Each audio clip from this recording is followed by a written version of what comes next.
second session. I hope all of you had a good lunch. Yes? Already sleeping, huh? They are still clearing the lunch and you are already sleeping. But we have had a very interesting morning, and I can assure you that we have equally spicy and informative and hard-hitting session this afternoon as well. For all those who are in the industry, for all those who are heading organizations, this is a very important session for you to know how to take your organization to the next level into the global arena, and very important to hear from the experts who have taken their valuable time to join us here from different parts of the world. Today, let me introduce the key person and the chief guest of this session, Her Excellency Ms. Dorothy Tembo, Deputy Executive Director, International Trade Center, United Nations, Geneva. She has 30 years of experience in trade and development and has served as Executive Director of multi-donor funded Enhanced Integrated Framework Program based at the World Trade Organization. She also has served as Chief Trade Negotiator and Director of Foreign Trade in the Ministry of Commerce, Trade and Industry of Zambia, and as Trade and Investment Advisor on the USAID Zambia Trade and Investment Enhancement Project in Lusaka, providing support to Ministry of Commerce and Trade Industry and the private sector. Ma'am, I know that you have had a very, very busy schedule and you have been traveling crazy, traveling all night and tired, but we are very, very grateful for you to have the enthusiasm and the effort to come here. It would be a great pleasure to hear you this afternoon, and we have been looking forward, anticipating this moment. May I request our chairman, Mr. Harishankar, to escort Ms. Dorothy Tembo to the dais.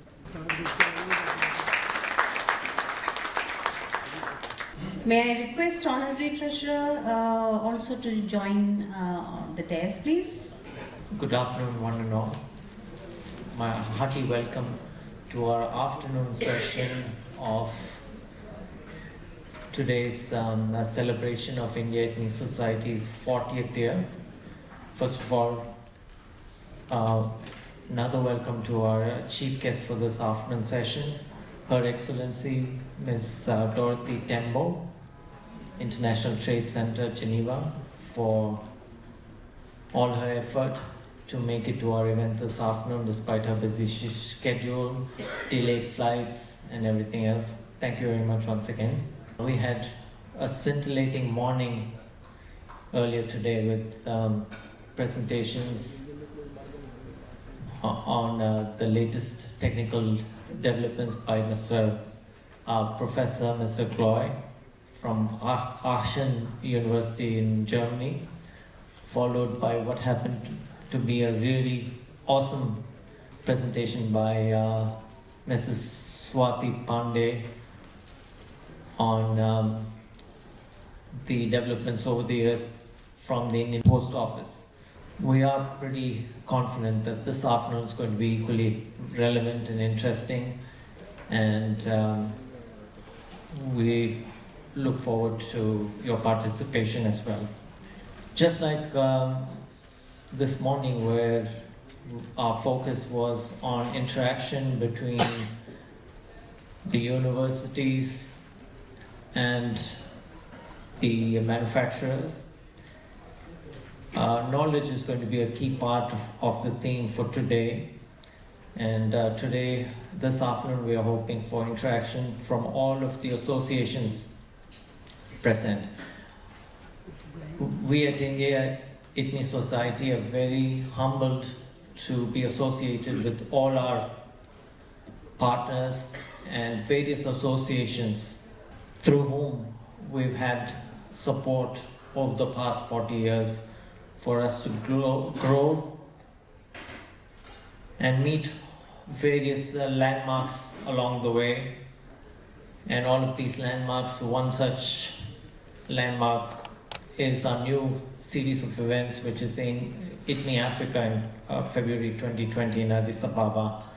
So all of this wouldn't be possible between our associations with our various trade partners and associations along the way. Once again, we're hoping that our panel discussions that's going to be conducted now is going to bring forth various interactions and brainstorming and knowledge sharing. And once again, thank you all for your presence here, and we look forward to a very productive and interesting, informative session. Thank you.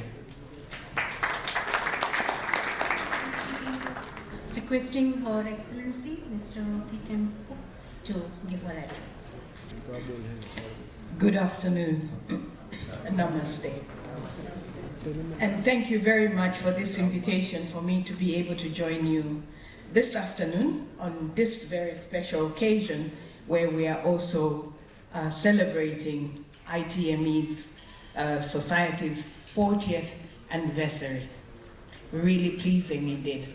My name, as you heard a short while ago, is Dorothy Tembo, and I'm now with the International Trade Center, which is a joint agency of the United Nations and the World Trade Organization.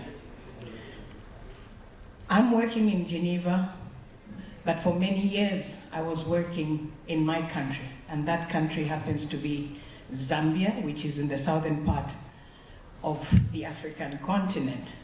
And in the context of the work which had been referred to, it was very clear to me that there are a number of things that we from the African continent, and indeed, having been at the ITC for the past 8 years, it has now become very clear for me that in many ways, there are still a lot of issues of commonalities in terms of where things are working, but also in terms of the challenges. And this afternoon's conversation, I think, hinges on one critical element that needs to be addressed to ensure that the interventions that we, especially as technical assistance organizations, are providing are sustainable, but beyond that, more meaningful for those countries that we are indeed working in. It is fitting that we have in our midst today representatives of sector support organization, and in ITC language, we refer to these as Trade and Investment Support Institutions, or TISIs. From Botswana, where I came from 2 weeks ago, we had been working very closely with one of the TISIs there to undertake a competitiveness survey, and we were presenting the report to government and the different stakeholders there. Clearly, one of the key findings there was the gap in the context of the effectiveness of the TISIs, as I've just referred to. And these are elements, I think, it sort of reconfirms the position that I was just mentioning a short while ago. And not only is it specific to Botswana, but in many countries that we have worked in. But I also see here that we have Bangladesh, where we also have done some work in that respect. Sri Lanka, Turkey, Ghana, and India.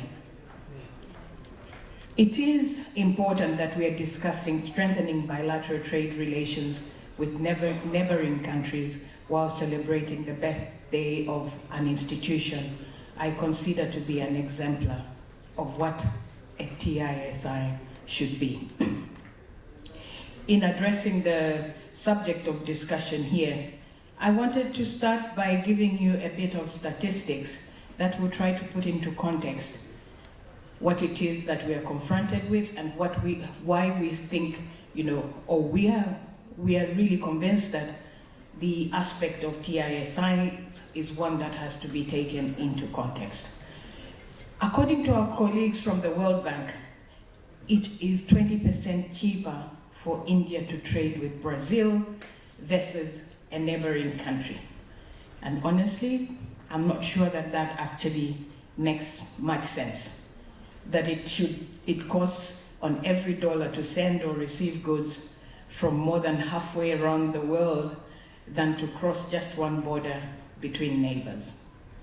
It is important that sitting here in Mumbai, India's economic heart, we acknowledge that the Southern African Association for Regional Cooperation, or SAC, as most of us know it, which is the regional economic group that India belongs to, is amongst the least integrated regions in the world. Now, let us look not so very far away to the Association of Southeast Asian Nations, or ASEAN as most of you know it. Between 1995 and 2018, intra-ASEAN exports and imports quadrupled to reach 300 billion and US $270 billion respectively, largely driven by the elimination of nearly all of the intra-ASEAN tariffs. PricewaterhouseCoopers predicts that the intra-ASEAN trade could reach US $400 billion by 2025. Very outstanding, I would believe. But it brings me back to the point or the discussion of this afternoon. To my mind, TISIs play a very important role in planning and executing trade expansion through serving the needs of their member businesses. This they can do through the provision of targeted business service offering that help their member businesses enter markets where the products and services they offer are competitive and indeed provide buyers with the value for money. It is also equally important that we ensure that such support is not only reaching out to the most needy, but also must be support that is sustainable.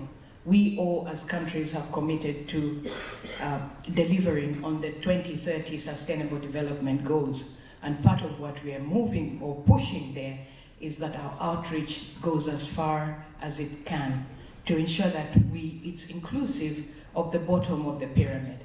Otherwise, we leave behind those that are in real need.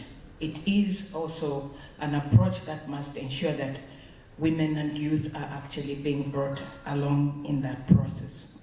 So, in my view, it is equally important that the TISIs are adapting to the changing dynamics on the ground. If I'm to give an example of that, we are in an era where the aspect of services is becoming increasingly important. I think we have focused a lot on trade in goods, but the services side is becoming equally important. If we look at most TISIs, they have been ones that have been built on a foundation that focuses on the goods side, but that adaptability has to be there. But it is also a reality today, as many of you may know it, that the ability to be a game changer and trade multiplier for their members is not always possible for many TISIs, especially those operating in developing countries. And this is due to many factors, including financial constraints. When a TISI is unaware of its strength and capabilities, you would agree with me it can do very little to assist its membership. You need to know where you are vis-a-vis the rest of the world before deciding on where you would like to be, and most important of all, how you get there. And you also have to be very specific in terms of identifying the gaps to make sure that you address this. At ITC, a good percentage of our technical assistance targets support to TISIs. As I have said, their critical role is one that needs to be, not only to be emphasized, but one that we need to ensure is able to mature to a level where the support to their membership is one that is effective and enable the members to progress in the right directions. ITC's mandate on behalf of our member governments is to support trade and investment promotion across all developing countries. In specifically addressing the needs of TISIs, we have developed bespoke offering in our technical assistance, of which I would like to share with you 2 examples.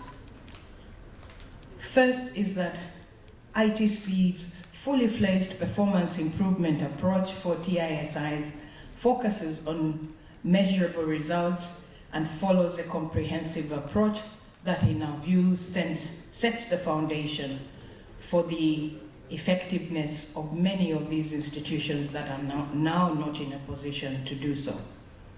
This initiative is called AIM for Results.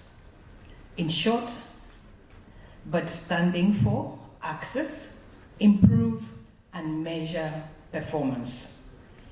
AIM for Results is a protocol to improve the managerial and operational performance of TISIs.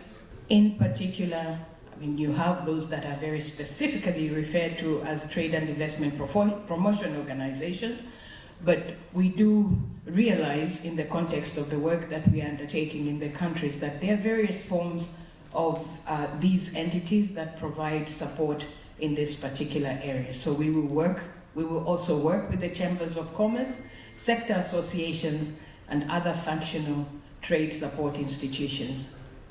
We work with a dozen of institutions across the globe, understanding the diversity and role of these organizations and ensuring that we customize our solutions, because each situation is very different. You cannot have a one-size-fits-all. And in doing this, we work at the national, regional, and indeed the global level. Stronger, better performing TISIs are able to better support their clients to be more competitive and internationalize. I very much look forward to having a conversation with the TISI representatives gathered here this afternoon to see how best we can cooperate in assisting your institutions, strengthen your capabilities, and then forge paths that pave the way for your member companies. Competitive businesses that have access to regional and international markets are able to attract investors. They can grow faster, create more jobs with higher levels of productivity and income, which are essential instruments in the reduction of poverty. ITC's initiatives supporting Indian trade and investment for Africa, in short, CETA, funded by the United Kingdom, to whom we're very grateful for providing the financial resources to enable us do this work, focuses on promoting trade and investment between India and 5 East African countries, namely Ethiopia, Kenya, Rwanda, Tanzania, and Uganda, and that support being across value chains, including textiles and apparel. Since 2016, CETA has been working with the Indian ITME Society, initially to bring East African participants seeking equipment, technology, and upgradation to events organized by ITME. In 2018, the relationship has evolved into a partnership. In February 2020, ITME Africa is being organized in Addis Ababa, Ethiopia. This event between 14th and 16th February will be the largest for textile machinery on the continent, with exhibitors from around the world and participants on a Pan-African scale. As ITME Africa's trade and investment partner, ITC through CETA will manage investment seminars and B2B meetings between the machinery manufacturers and potential clients. CETA has also been supporting the marketing outreach for ITME Africa and has undertaken analytical work that will underpin client and investor targeting during the forthcoming event.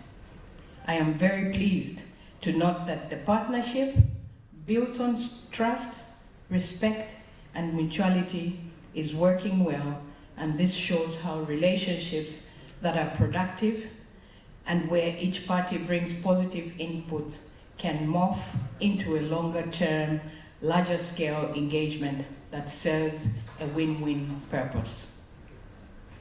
After mentioning Asia, the two parts of Asia, to illustrate the imperative for expanding bilateral trade, I would like to end with some data from Africa, which is very dear to me, and I believe very dear to most of you seated in front of me.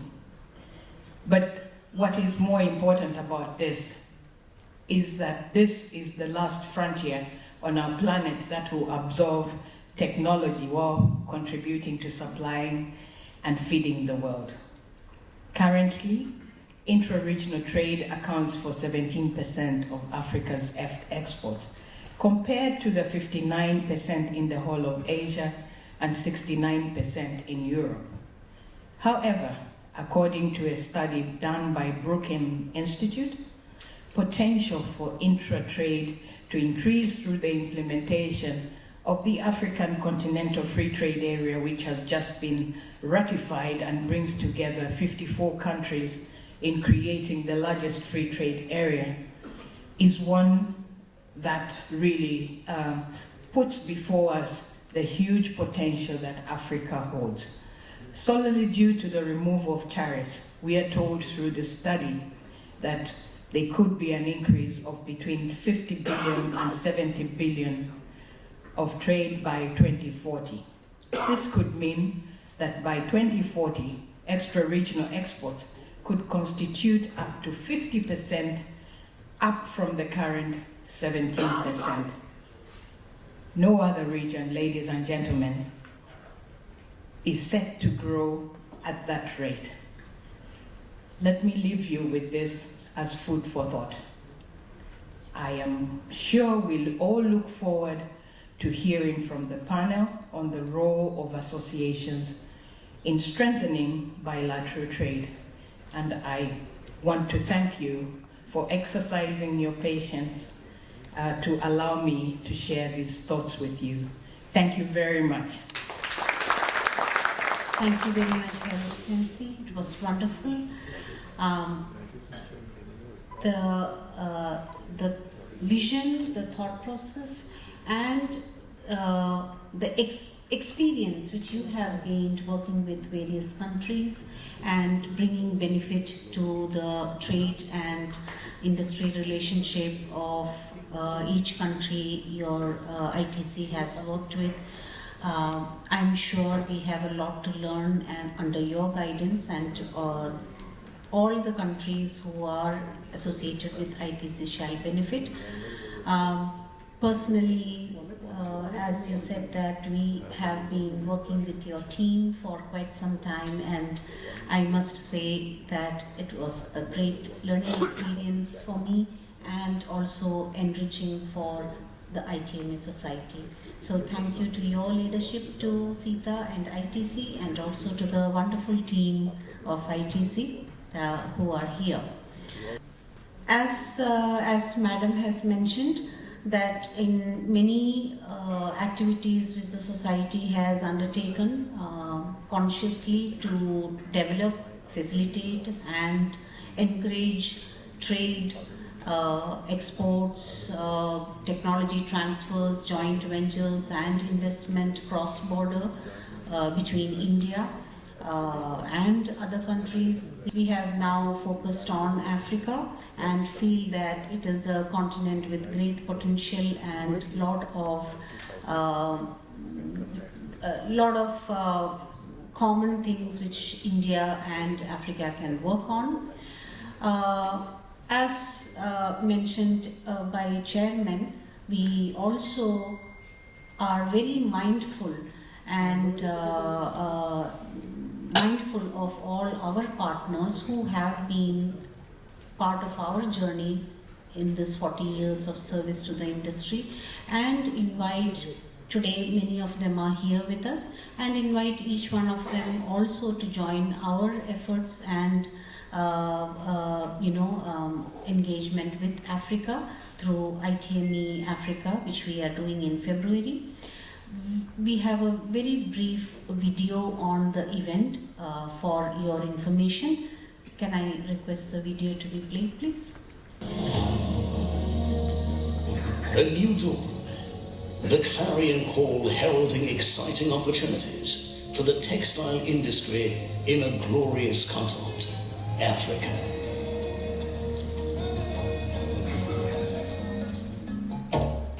India International Textile Machinery Exhibition Society and the Ethiopian Chamber of Commerce and Sectoral Associations proudly announces an international textiles and engineering exhibition in Ethiopia, ITME Africa, 14th to 16th February 2020 at the Millennium Hall, Addis Ababa.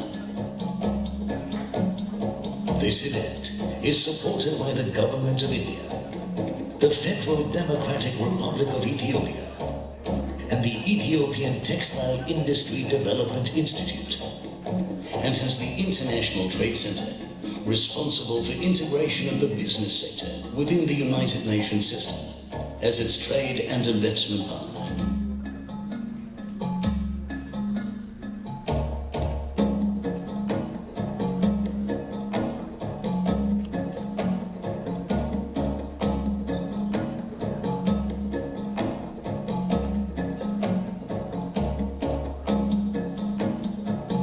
This global event is supported by a host of powerful and prestigious bodies from India and Africa.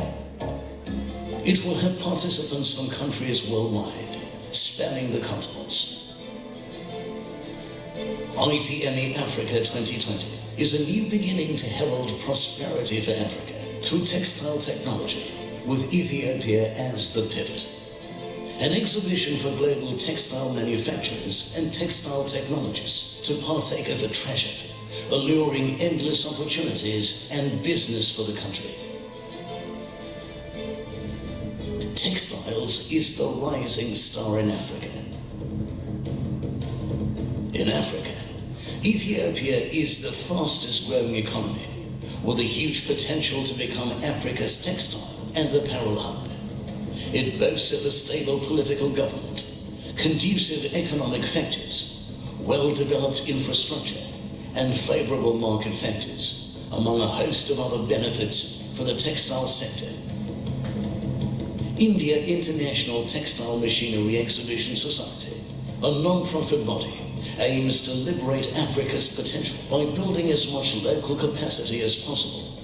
And the Ethiopian Textile Industry Development Institute is offering its support to create a new momentum.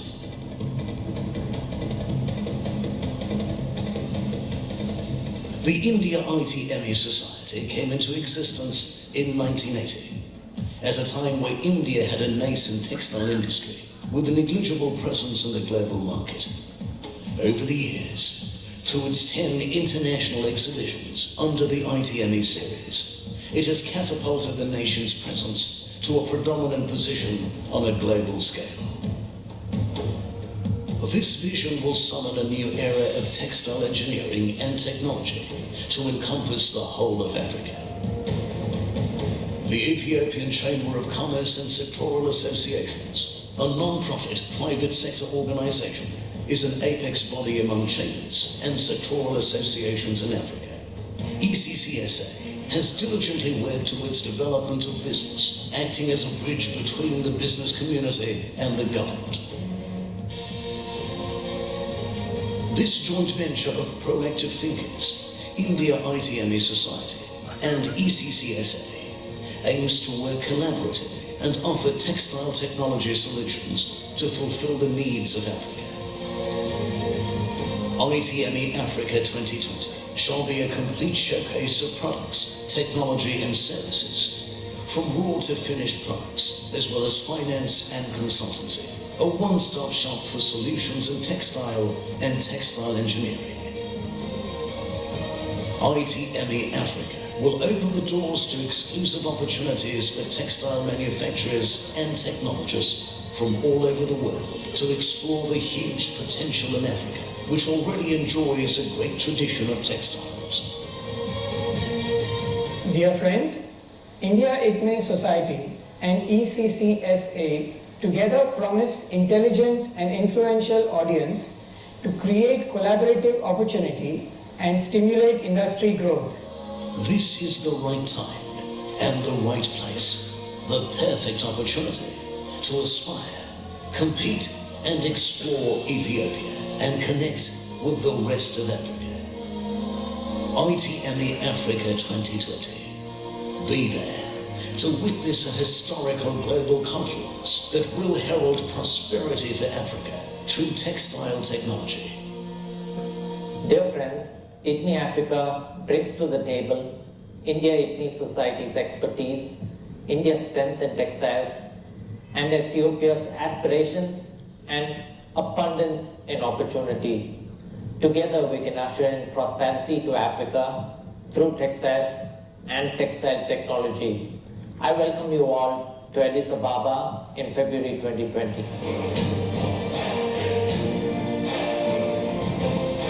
We welcome you all from the 14th to 16th February 2020 at Addis Ababa, Ethiopia.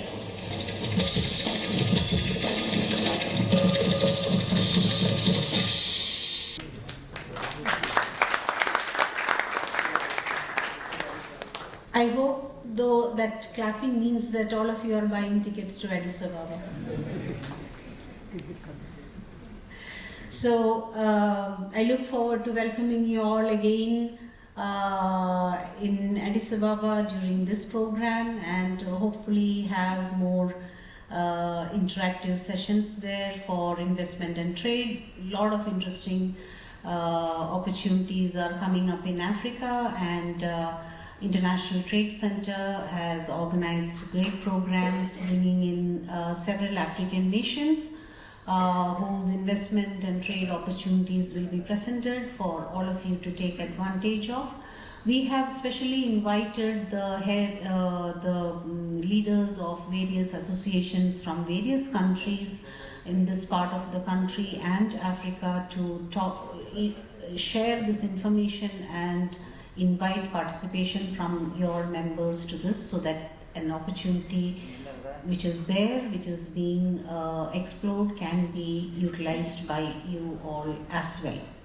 Just like the threads weave a fabric and hold it together, we hope that each activity of India ITME Society will weave not only a relationship through trade and business, but also through friendship. Every event is not just business, it is also about friendship and also about sharing opportunities.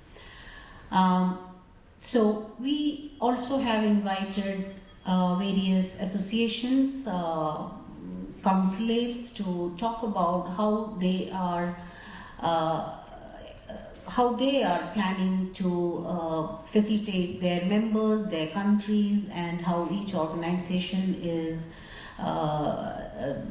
looking at consolidating their role in the nation building, in the economic growth, and also their members' growth vis-a-vis trade relations and cultural and social economic friendship relations with other neighboring as well as faraway countries.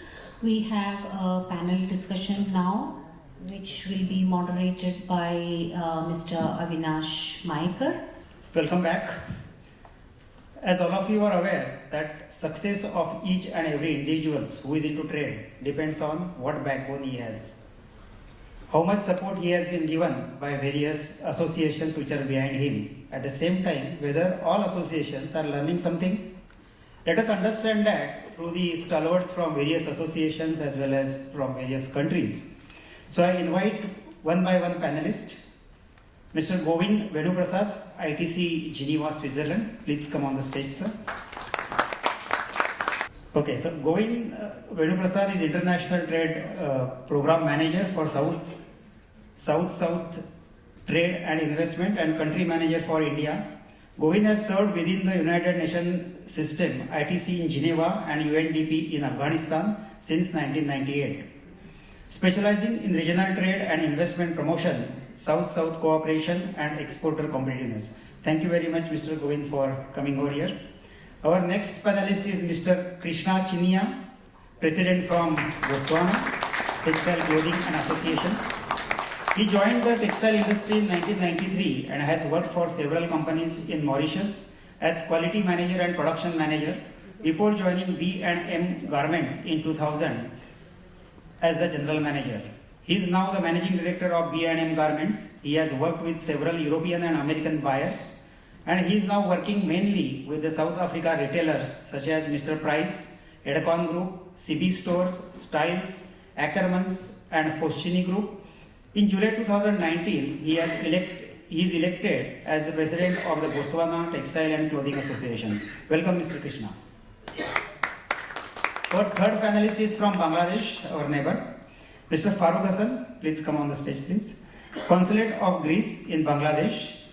Mr. Farooq, Managing Director of Giant Group, Honorary Consulate General of Greece in Bangladesh, President, Dutch Bangla Chamber of Commerce and Industry, DBCCI, and immediate past Senior President of Bangladesh Garment Manufacturers and Exports Association. He is a founder member of Board of Trustees of Bangladesh University of Fashion and Technology. He is a co-chair of the steering committee of the Partnership and Cleaner Tactics, that is PACT, and a member of the steering committee of WRG 2013, World Bank Group, working towards cleaner water and sanitization for the community. Welcome, Mr. Farooq Hassan. Our next panelist is Mr. Richard Salvatore. Welcome, sir. In 1964, he started working as an assistant commercial officer in British Consulate General in Istanbul. In 1990, he was promoted to Consul Commercial and became a diplomat. Due to his extensive services between the UK and Turkey in 1999, he was awarded by the Queen Elizabeth with an MBE, that is Member of the British Empire. After 40 years of service, he is retired in 2004, and since 2005, he joined TEMSAT as General Coordinator with the main aim of helping, enhancing and increasing their business relationships of their 200 companies throughout the world. Thank you very much, Mr. Richard. Our next panelist, Mrs. Doris Kisi. Doris Nana Kisi has been working in the domestic and international fashion business industry for past 35 years. She has started her career as a factory garment worker and dressmaker, and then finally as an embroiderer with the passion to educate others through the development of her own business and a fashion institute. Initially, beginning with a freehand embroidery machine located in her home study, Doris invested in 2 digital machines in 2004 as well as in 2008. Invested in a 4-head embroidery machine, a button making machine, and a 6-head screen printing machine. Within some few years, the home-based business expanded into a successful medium-sized embroidery venture with over 35 clients, mostly repeated clients, such as West African Gas Pipeline, Japan Motors, Dana Damas Pharmaceutical, State Insurance Company, and other individual business. Thank you very much, Mrs. Doris. Our next panelist is our President, Mr. Hari Shankar, Chairman of ITME Society. I don't think that we need any introduction to him, so I will just skip. Our next panelist is His Excellency Demkel Atanu Ambulo. Please, sir. His Excellency Mr. Demke Anatu Ambulo has served as a diplomat for over 25 years in the Ministry of Foreign Affairs of Ethiopia.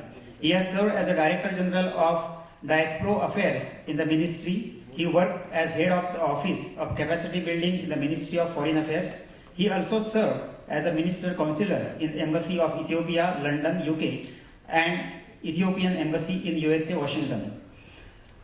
Mr. Demke had served as Economic and Political Counselor at the Embassy of Ethiopia in New Delhi, India, and now he is serving as Consul General of Ethiopian Consulate here in Mumbai as his second post of India. Welcome, sir. Mr. Ketan Sangvi, sorry, I miss you. He is also one of the panelists. is treasurer of India ITME Society and well known to all of us. Now we'll have a round of questions to each one of you. I'm just starting with Mr. Govind Veduprasad. First question to you is, what are the various activities and events which are being planned by you in between India and Africa? And how is your experience? Can you just elaborate on that? Good afternoon all, Excellencies, fellow panelists. Thank you for that question. I think you're talking about my specific work in supporting Indian trade and investment for Africa. That's it. Yes, let me, in order that I don't take too much of time answering your question, let me stick to our focus on textiles and apparel, which is one of our the value chains that we are looking at. Now, I must tell you that our activity year runs from March to April. So, let me look at what we are doing between January and March 2020, and then maybe we can come back to tell you a little more. Here I'd like to just quote what my Deputy Executive Director had mentioned about, and Mr. Harishankar also, in their respective interventions in the earlier part of the session, had mentioned about ITME Africa 2020. Now, when we started our partnership, and I think all of us here, whether we are in business or in business support, believe that one thing that cannot be interpreted in different ways is data. And so what we are undertaking in preparation for ITME Africa 2020 is a data-driven exercise on demand. And in that respect, I think we've been in touch with some of you here on the panel. We have been in touch with trade and investment support institutions across select African countries. We have a deep engagement with our interlocutors and counterparts in Ethiopia to generate data. And so far we have surveyed over 156 companies that are actually in production in many of these countries. And the question that we've asked them is, what exactly are you looking for? If you're going to put your money where your mouth is, don't tell me your wish list. That's true. Save that for later. But tell us what you really need to be competitive. And I think it's been fascinating. I'm not going to second guess the report that is due to be handed over to our partners, India ITME Society, shortly. But it really talks to a lot that can be done.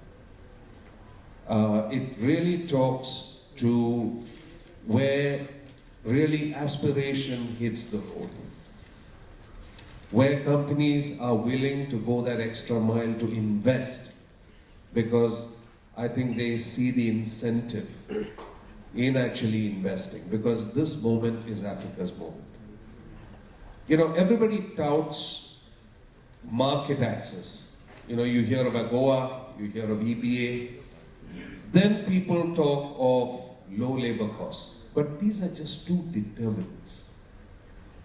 And in no country that we have seen in textiles, especially in garmenting, because let's face it, this industry is known by the mentality of flying geese, especially garmenting. They can take off and land wherever the pickings are better, because they are asset light. So it's like flying geese.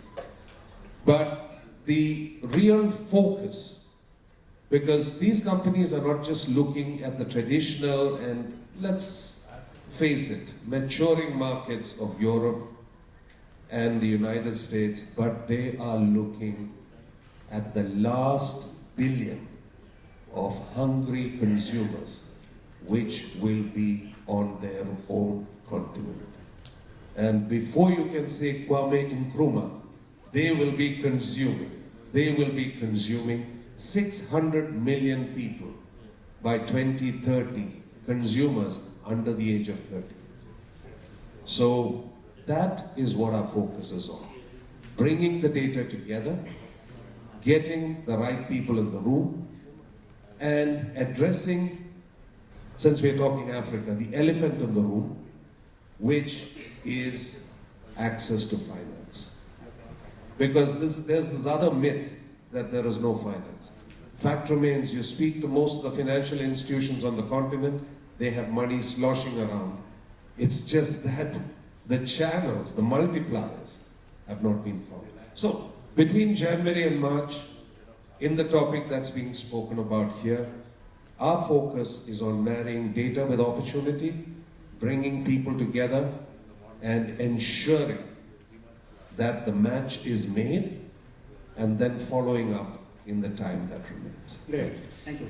As you were mentioning about, sir, just one more question to you. As you were mentioning about the garmenting, do you think that skill set is available in Africa and that can be further developed?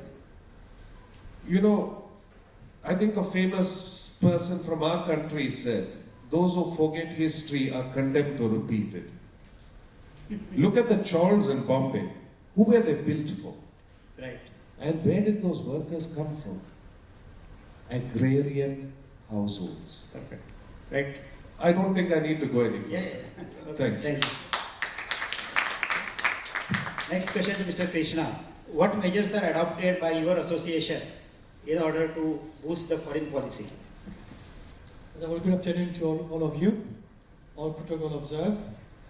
And first of all, I would like to briefly describe our association first. The Botswana Textile and Clothing Association, which in short called BTCA, is fairly new, very young. I think we were formed in 2014 as part of the textile and clothing strategy of Botswana.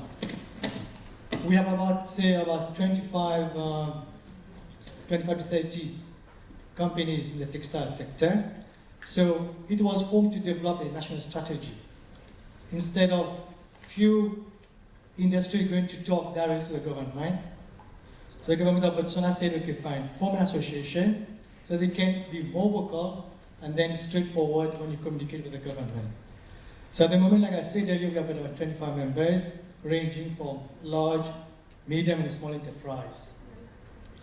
Our members, they manufacture t-shirts, towel, golf shirt, knitwear, sportswear, corporate wear, overall, and all other protective clothing for the local market and the regional market.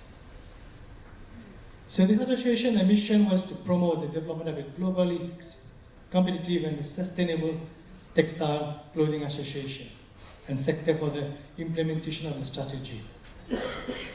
So for Botswana, the association, like I said earlier, is very young, so we're still learning. We're still learning a lot from the other association been here, like ITME, have been here for 40 years. So now, in terms of developing the foreign policy of the country, first of all, I will say Botswana have got an embassy in New Delhi, and then we have got what's called Botswana, the Investment and Trade Center, which is based in Mumbai. And Mrs. Gemma, who is here with us, she's the manager of the branch here. She will be your prime contact concerning for the foreign policy of Botswana. So together, the BITC and the embassy in India, they are working together to attract foreign investors to come and invest in Botswana. So our association, how does it help? Is we work together with BITC, close collaboration. One of the main event or what we have done this year is to sign an MOU with ITME in August this year when they came for the global exposition which was organized by BITC.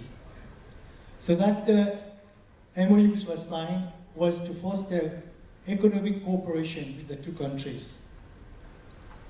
Like we all know that in Africa there's a large, high percentage of unemployment. And then our association have propose to the government of Botswana, just like other countries, like Mr. Govin have just said, textile is a labor-intensive sector, which, if you sustain it very well, you treat it, or you watch it like a small child, you give it all the assistance you can do, it will create more jobs. So together with ITME, with the economic cooperation which we're going to have together, is like to have more foreign investors to come to Botswana. So joint ventures, like I explained to a few colleagues which I met yesterday and this morning, Botswana is a country which is an open economy. Politically stable, economically very stable. This is like a gateway to Africa. We know that there are many companies in India who want to export lots of goods, just like, for example, textile goods, for one to say. For them to enter the market, they will have lots of duties to be attracted to. So for them, if they want to export their goods to Africa, Botswana could be the gateway for investment and joint venture. So the main foreign policy for Botswana is to attract investors. So BITC, together with BTCA, we're going to work together with ITME to go to promote these joint ventures. Like yesterday, we had a B2B meeting with many suppliers of fabric. They came to approach us, and there were some lecturers and professors from the university who want to do exchanges between the university in Botswana and university in India. So we're going to promote this also. So student exchange between two universities, to the university of the two countries. As such, we're going to exchange a lot of things. What we know, we're going to share with you, and what you know, you share with us. Like we always say, sharing is caring. Great. The next thing which we're going to add on the foreign policy, when we come to visit your country, it's not only for business. We're also coming here as tourists. So we're going to visit Mumbai, we're going to visit India. So when we go back, we say how brilliant and beautiful India is. Just like my colleague Hari Shankar, when he came to Botswana, after a few days of work, disappeared. When we asked, where is he? He's going for safari. Yes. So tourism also is one of these foreign policies which we're going to promote.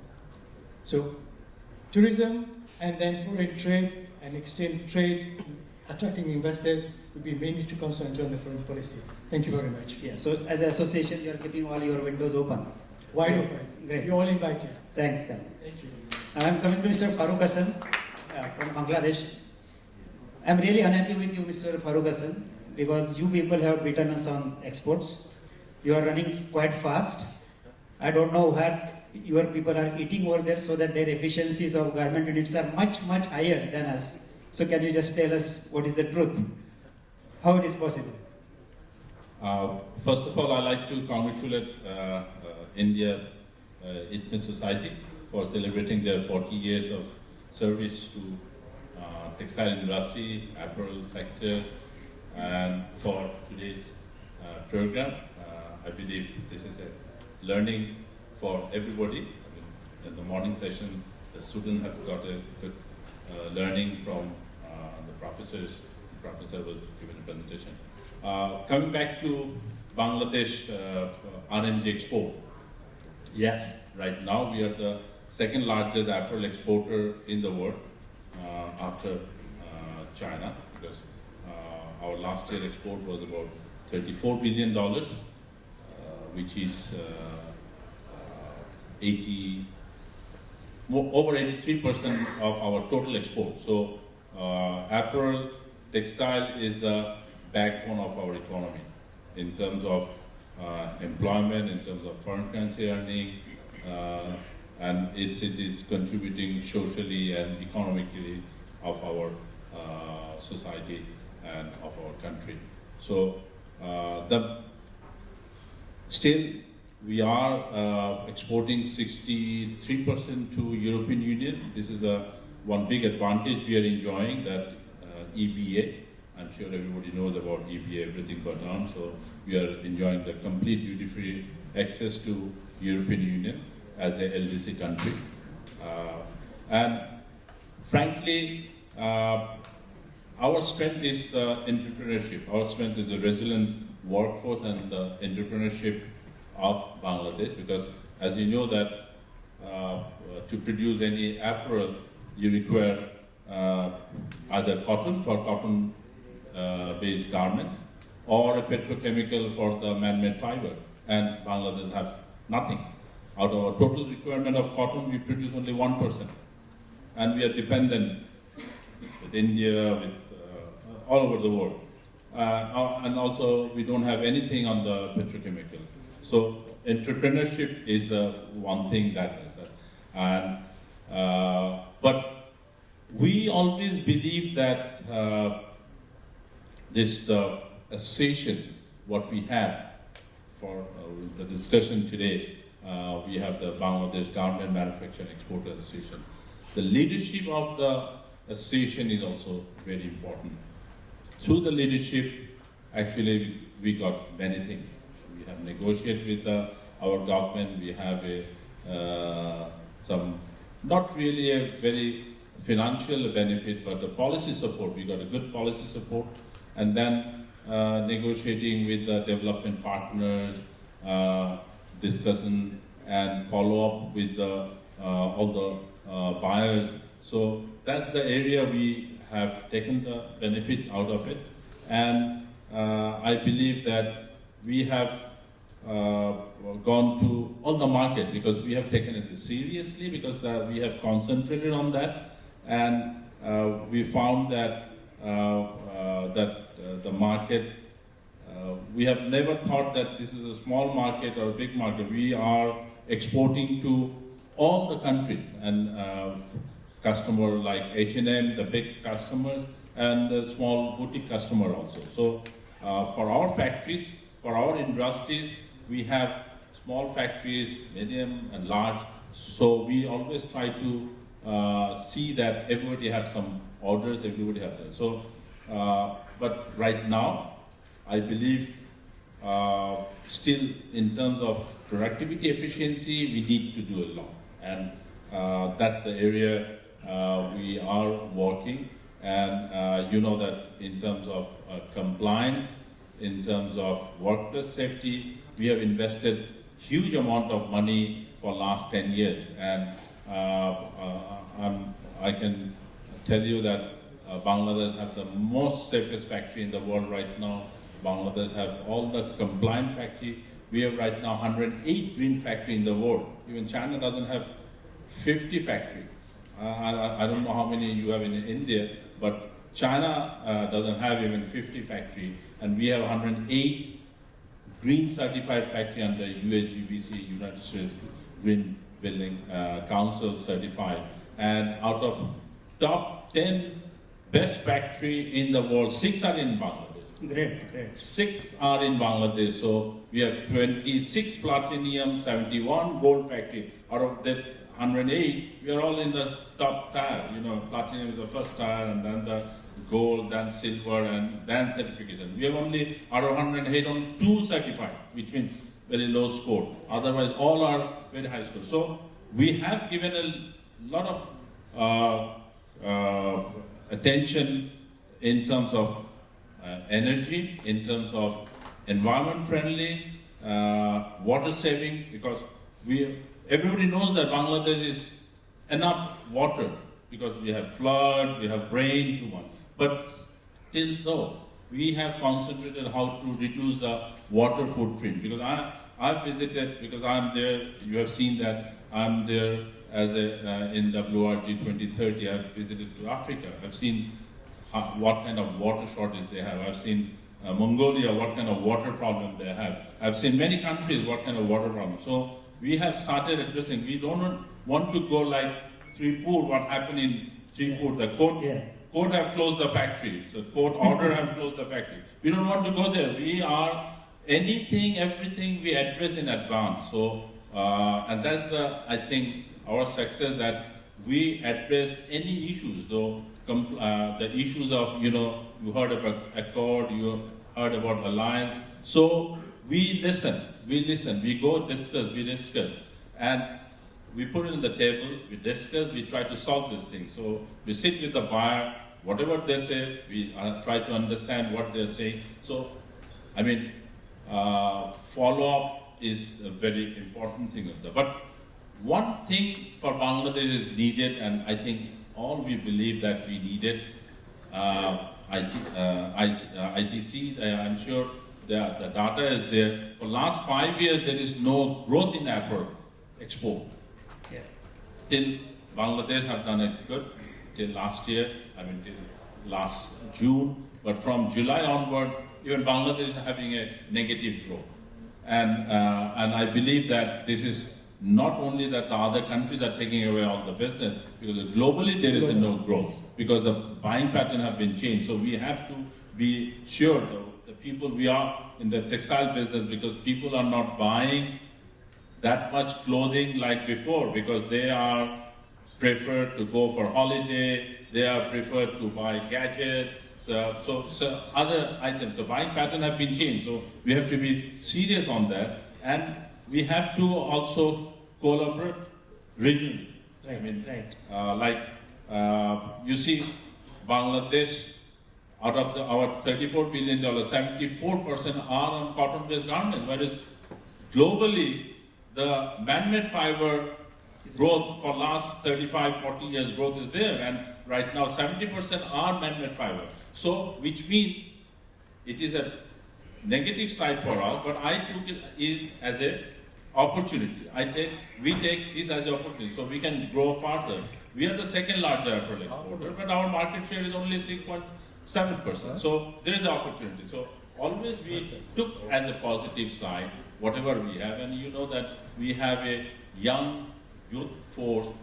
I mean, 72% of our population is below 40 years of age.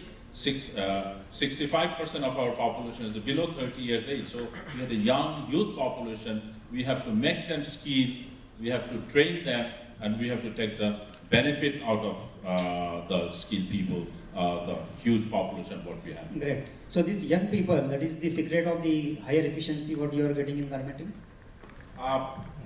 As I was saying that still, as per efficiency, productivity, we are, I believe we are not at par. But you are far ahead of us. No. What we have done, we have set up through association, we have set up many training centers. Even we set up a fashion institute, which 6 years back we converted it to a full-fledged university. So we have in the university more than, I'm there as a founder trustee and working very hard for that, because we found that we don't have a much technical people. Still in Bangladesh there are many expats are working, different countries, expats are working. We need foreign expat for working, but right now we are working so that the design development team can be developed so that we can do more value-added items, we can do as per our design so that we can get better prices, because right now we are fighting each other and reducing the prices, and with that it is not sustainable for our textile industry, for our apparel business. Okay, I just done one survey last year. You were not there, I came there. But is it that labor cost is increasing in Bangladesh? Yes, the labor costs from 2018, 1st December, the labor costs, the minimum wages have been increased. By what percentage? It is increased more than 70%. Oh my. 70% labor costs have been officially increased. So the labor costs, wages, I mean, cost of doing business have gone up. Ease of doing business in Bangladesh are not good. I'm sure you have the data. So ease of doing business have many things, approvals and other things. So we have to do a lot of work. We have to do long way. We have to go long way to sustain this industry, because as I said that in last few years we have done a lot of investment for process upgradation, machinery upgradation, and workplace safety and other things. So if we cannot take farther of our industry, then there will be a banking problem again there. Okay, thank you. Sorry, Doris, actually usually it is said that ladies first, but I am coming almost number 4 to you. what all measures are adopted to boost foreign investment by you? Thank you very much. AGI, that's Association of Ghana Industries, that's the mouthpiece of the Ghana private industries in Ghana. We have about 1,500 companies, both foreign and local, and we do a lot of advocacy for the members in terms of policies. And when, example, there was this tax, the government came up with some VAT percentages, and AGI spoke a lot about that. And at the end of the day, there was reduction in it. AGI, our role is to sign a lot of MOUs and agreement with foreign and local companies, which we did with ITME on, I think, August. We signed an agreement with you. And we have a lot of sectors, about 23 sectors, including garment, textiles, and leather as one of the sectors, which I'm the sector chairperson since 2014. When we come to Ghana, it's a gateway to Africa, as we always say. The government of the day has come up with a lot of incentives to attract foreigners and then other investors. We have free zone, whereby if an investor wants to take up his business to Ghana, and it depends on the profile actually. If it's over 50 million, there are so many incentives that is given to you in terms of free land, tax-free for up to about 10 years, tax holidays. Then if you come as a private investor, and AGI, since it's a private organization, association, the CEO who is so he's vibrant and he works so hard for the association, you have to register with the registered general, which is mandatory. And then we have GIPA, Ghana Export Promotion Authority. We have GIPC, Ghana Investment Promotion Center. All of them will come together and then see that whatever you are coming in, you feel you are comfortable in what you're going to do. The government of the day is embarking on this 1D, 1F, as one district, one factory. And we have 16 regional capitals in Ghana now, with about 275 districts. So if you are an investor, and let's say, let me talk for garments. If you are an investor and you have a garment, you have to put up a garment factory, you can choose any of the districts. And then if there's any support in terms of land and all the other tax exemptions, I will be given to you. But you need to do what is right. You need to register. And then we have AFCFTA, this Continental Free Trade, that's into existence. Ghana has signed, and I know when it takes off in 2020 July, we are all going to benefit because there will be borderless countries, free movement of some commodities, and free movement of people. And then we have scorecard that has been introduced in our 4 countries. We have Senegal, Ghana, Cote d'Ivoire, and Nigeria, whereby you assess what you can do or what you have done in terms of your production. So it's something like a measure that helps you whether you're doing well. And all these things, we are abiding by laws and other things, free media, whereby we put the government in check all the time. If you have to criticize, you have to criticize constructively, And then that Ghana, for the past, since 1992, we have had 7 successive change of government, and everything has been peaceful. So in terms of trade, we trade major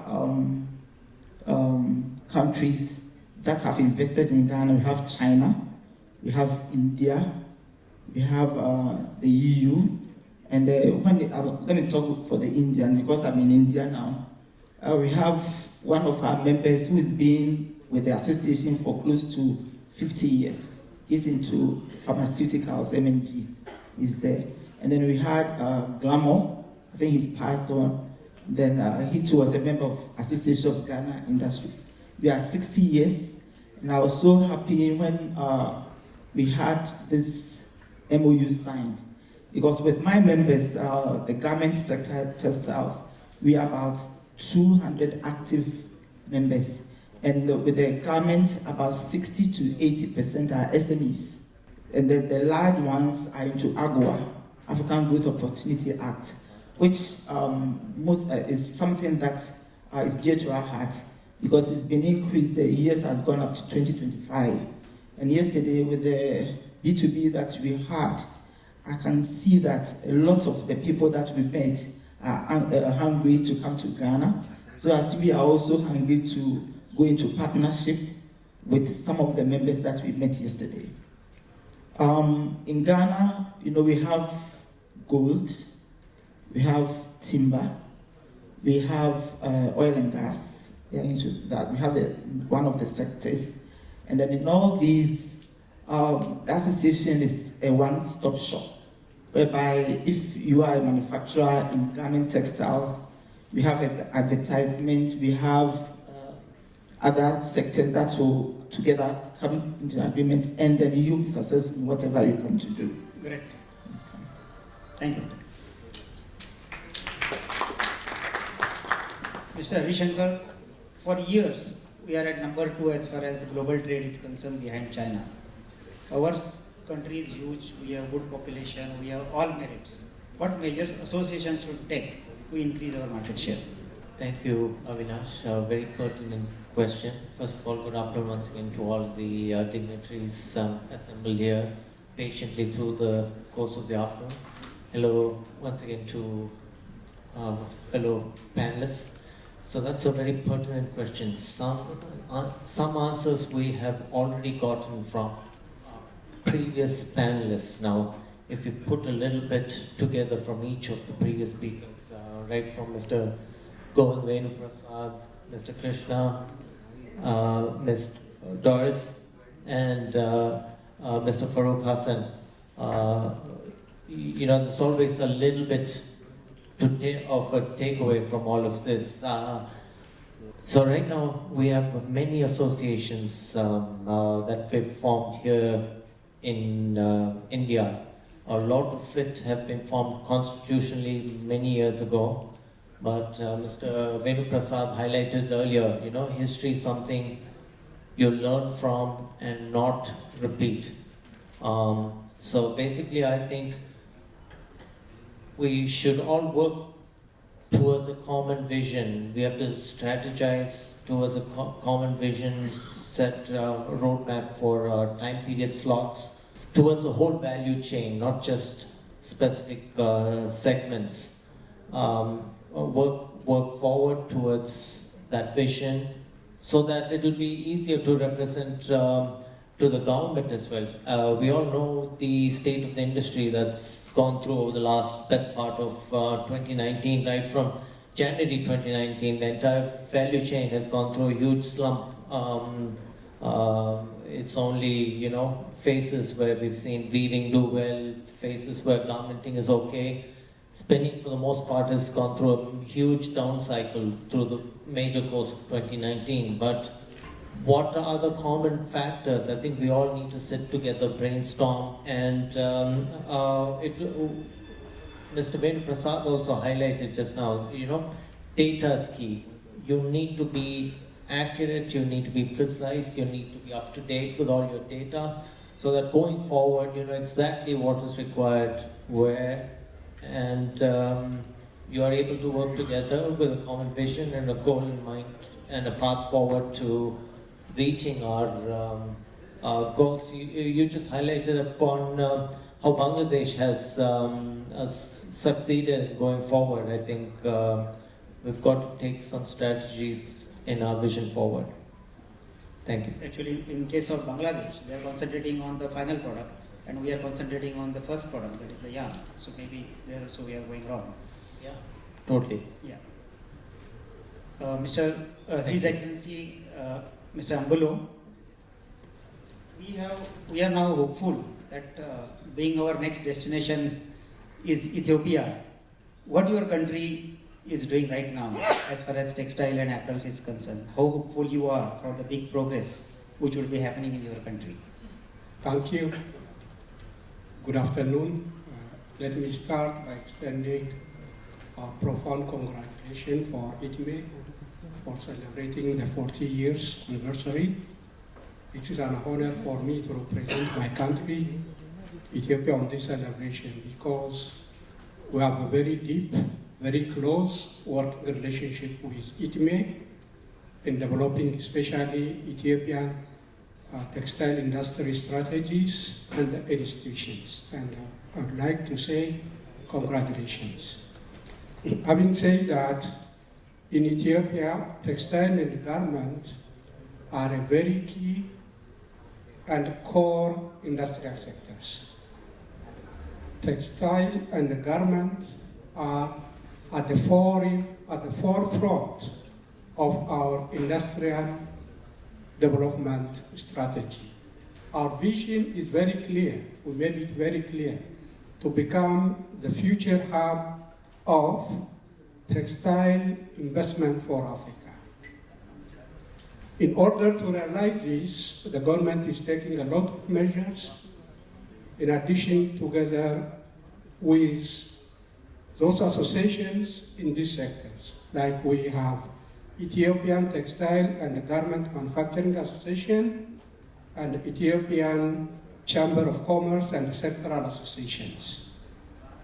In order to enhance the capacity of all the textile and apparel and garment industry, the government has set up Ethiopian Textile Industry Development Institute, purely taking the model of India. Its main purpose was to provide support service, especially training, education support service, technical support service, consultancy support service, research and marketing support service for those who are in the sector.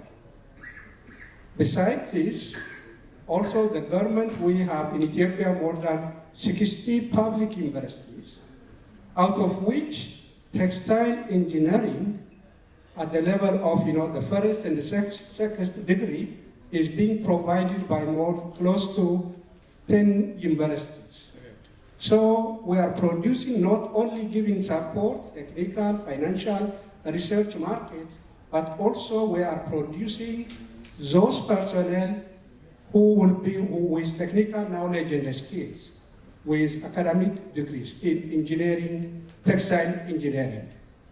So this and other supports are being given, then Ethiopia is attracting the world attention in textile sectors.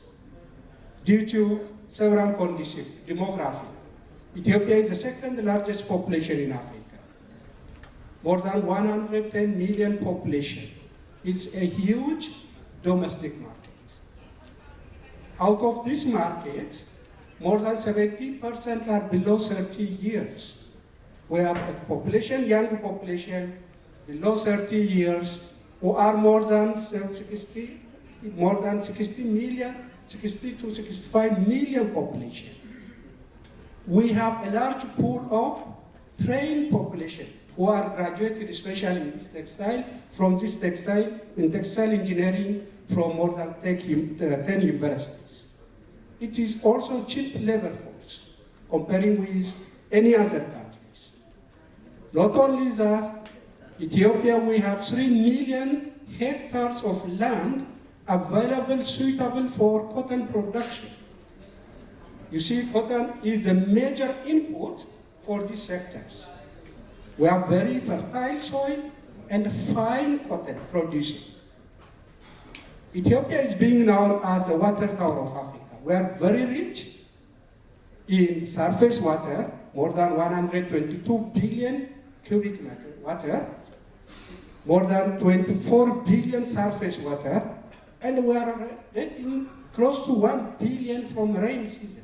Ethiopia, that is why water tower of water energy in Ethiopia is being from hydroelectric power, 99%. So the energy cost in Ethiopia is one of the lowest. For textile and garment, which is labor-intensive technology, labor is cheap, easily available, and they need energy. Energy is 3 cents per kilowatt, one of the cheapest in the world. Yeah. The water rate is one of the cheapest in the world. In addition to this, as already mentioned, the government is giving, as others are mentioning, a number of incentive packages for those who are coming. Not only that, why Ethiopia is attracting the world attention, especially in this sector, is global market is becoming increasingly accessible for the Ethiopian products. There is export opportunities to the American markets, access to the USA market without no quota and tax, under Africa Growth and Opportunity Act, to the European market, and we have signed bilateral agreement for the market access with countries like Canada, Australia, China, Japan, and so on. African continental market, free market trade is coming up. These all are a huge market opportunities. Not only the American, the Europeans. The domestic market is huge, and there is also other African markets. The third reason why the world is looking for Ethiopia, especially in this sector, is the government gave special attention, I say, and the government had built up, using modern art of technology, industrial parks. Investors should not go looking for land. You should not go looking for building industries. The government built modern industrial parks, especially for these priority sectors, textile and garment. The government built 11 industrial parks. There are 6 industrial parks produced by private sectors. And these are mainly for export. So the government is determined to fulfill and realize its vision to become the hub of textile industries in Africa. That's great, really great. Mr. Richard Salvatore, Turkey, one of the other competitors to us, competing even on cotton with us in entire value chain. So what efforts government is having, what efforts your association is having in order to build in the competition? How you are so successful?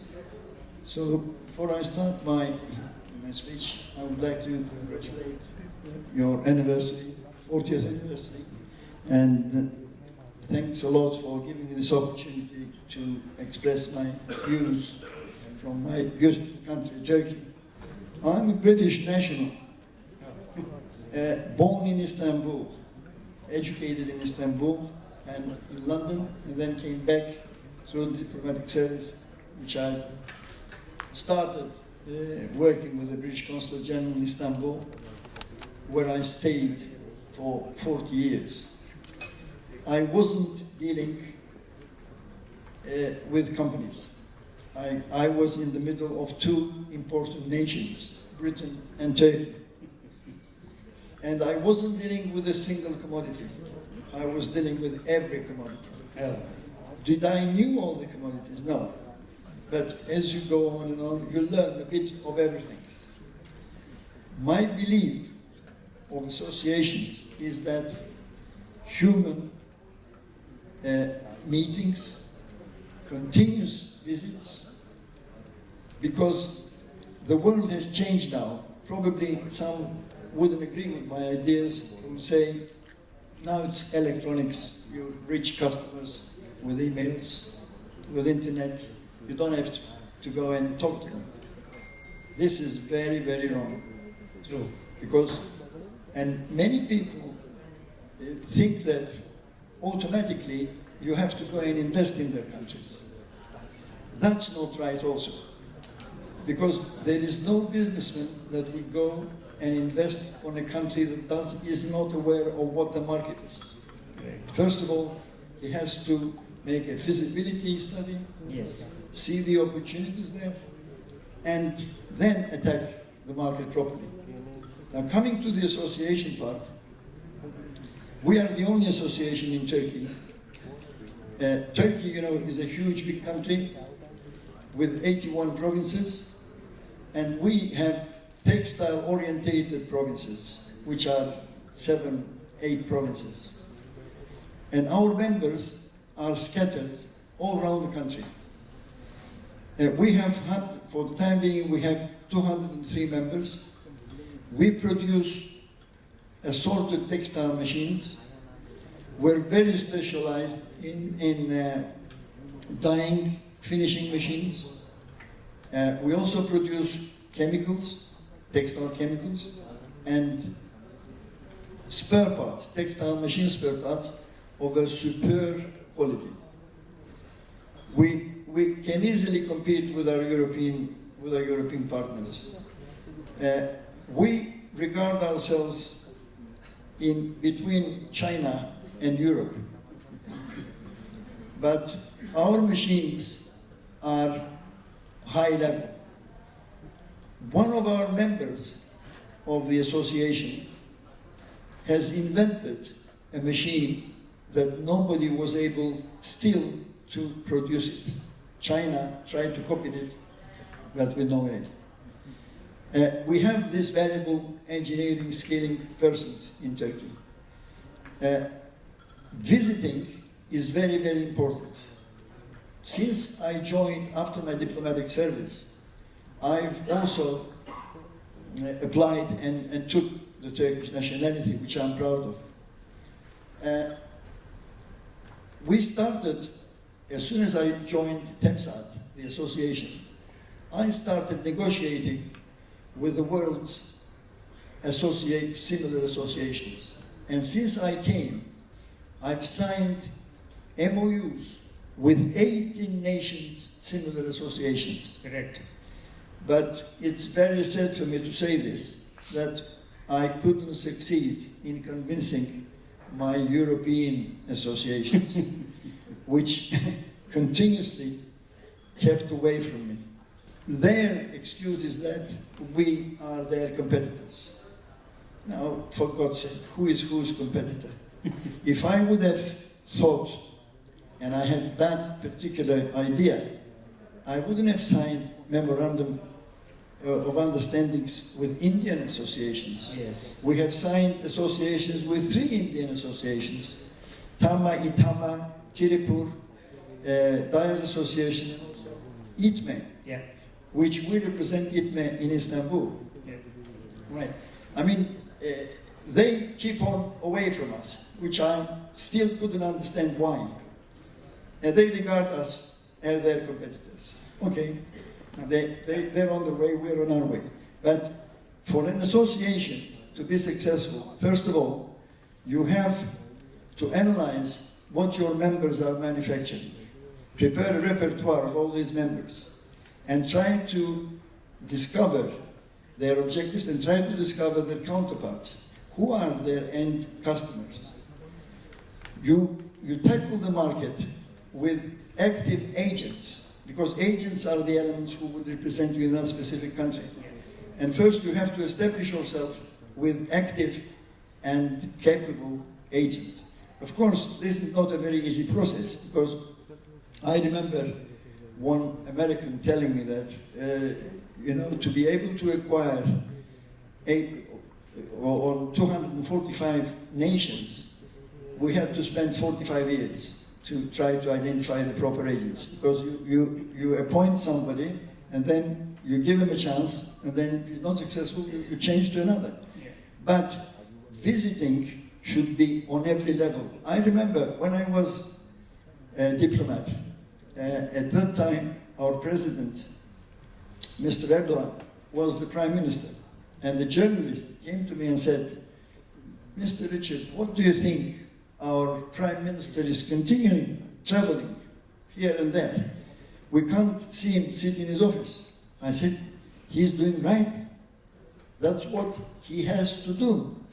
Because whether you're an ambassador, or you're a commercial officer, or you're a commercial attaché, you have to visit your counterparts. And that's how you acquire business. That's how you acquire contacts. Now, we have met various associations here, which I didn't know before. will try to build relations with them.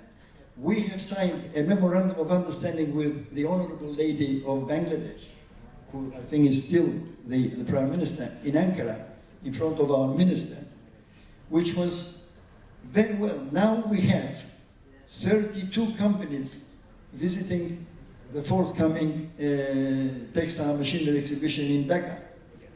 How did this happen? Through contacts, through approaches of knowing each other. We started with 6 companies. Now we go with 30. Tomorrow we'll go with 50. And we also want their companies to come to our country. I'm a believer always that trade should be vice versa, not on one way. To just give you a clue, I was just checking the figures before I came. India is selling us textile machines worth of $160 million. What do we sell to India? Only $70 million. We will try to expand this. I'm not complaining. I mean, that's how it starts and moves on. It's not only selling, because as soon as you get into the market and know your counterparts, from selling, it turns to cooperation, it turns to direct investment, and that's how it booms up. Textiles is one of the major sectors in Turkey, one of the locomotive sectors. We export about $25 billion worth of textiles to the world. We're not as active as Bangladesh, but we're coping perfectly. I mean, my personal view is that relationship is very, very important. Perfect. Thank you. In fact, I think Europe is using you as a manufacturing hub, and it is a next door market to you and European people. European, yeah. Now, we want to cooperate, of course, with the Europeans, and we do sell quite a lot of That's what I said. Products to them. But, I mean, they don't want to cooperate with us on the machinery sector. Because they have their own technology, and they want to have a market which is next door. There are some companies in Europe that are in crisis. And recently, about 2 months ago, one of our members have bought an Italian company, Brizzoli. Bought it completely. Okay. Now we are in the process of trying to identify companies who are in the weaving machinery sector and spinning machinery sector, because these two machines are not yet manufactured in Turkey. Okay. And we need to have either a licensing agreement, could be a joint venture, could be a direct investment, but we're keen in collaborating for these two subjects. Okay. Thank you very much. And you have very good finishing machines which you can export to India. Yes, we do export finishing machines. And India exports finishing machines to us too. Yeah, I know. Yeah. Fair enough. I'm happy.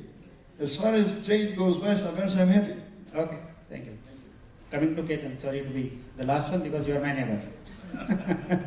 Okay, so just now we understood that India has lot many associations and lot many things needs to be done. According to you, what are the pain points? How we can take care of that?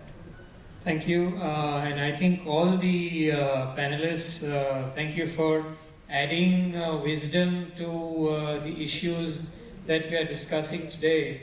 Maybe I can just contribute my 2 bits. We have a multitude of associations representing a variety of sectors.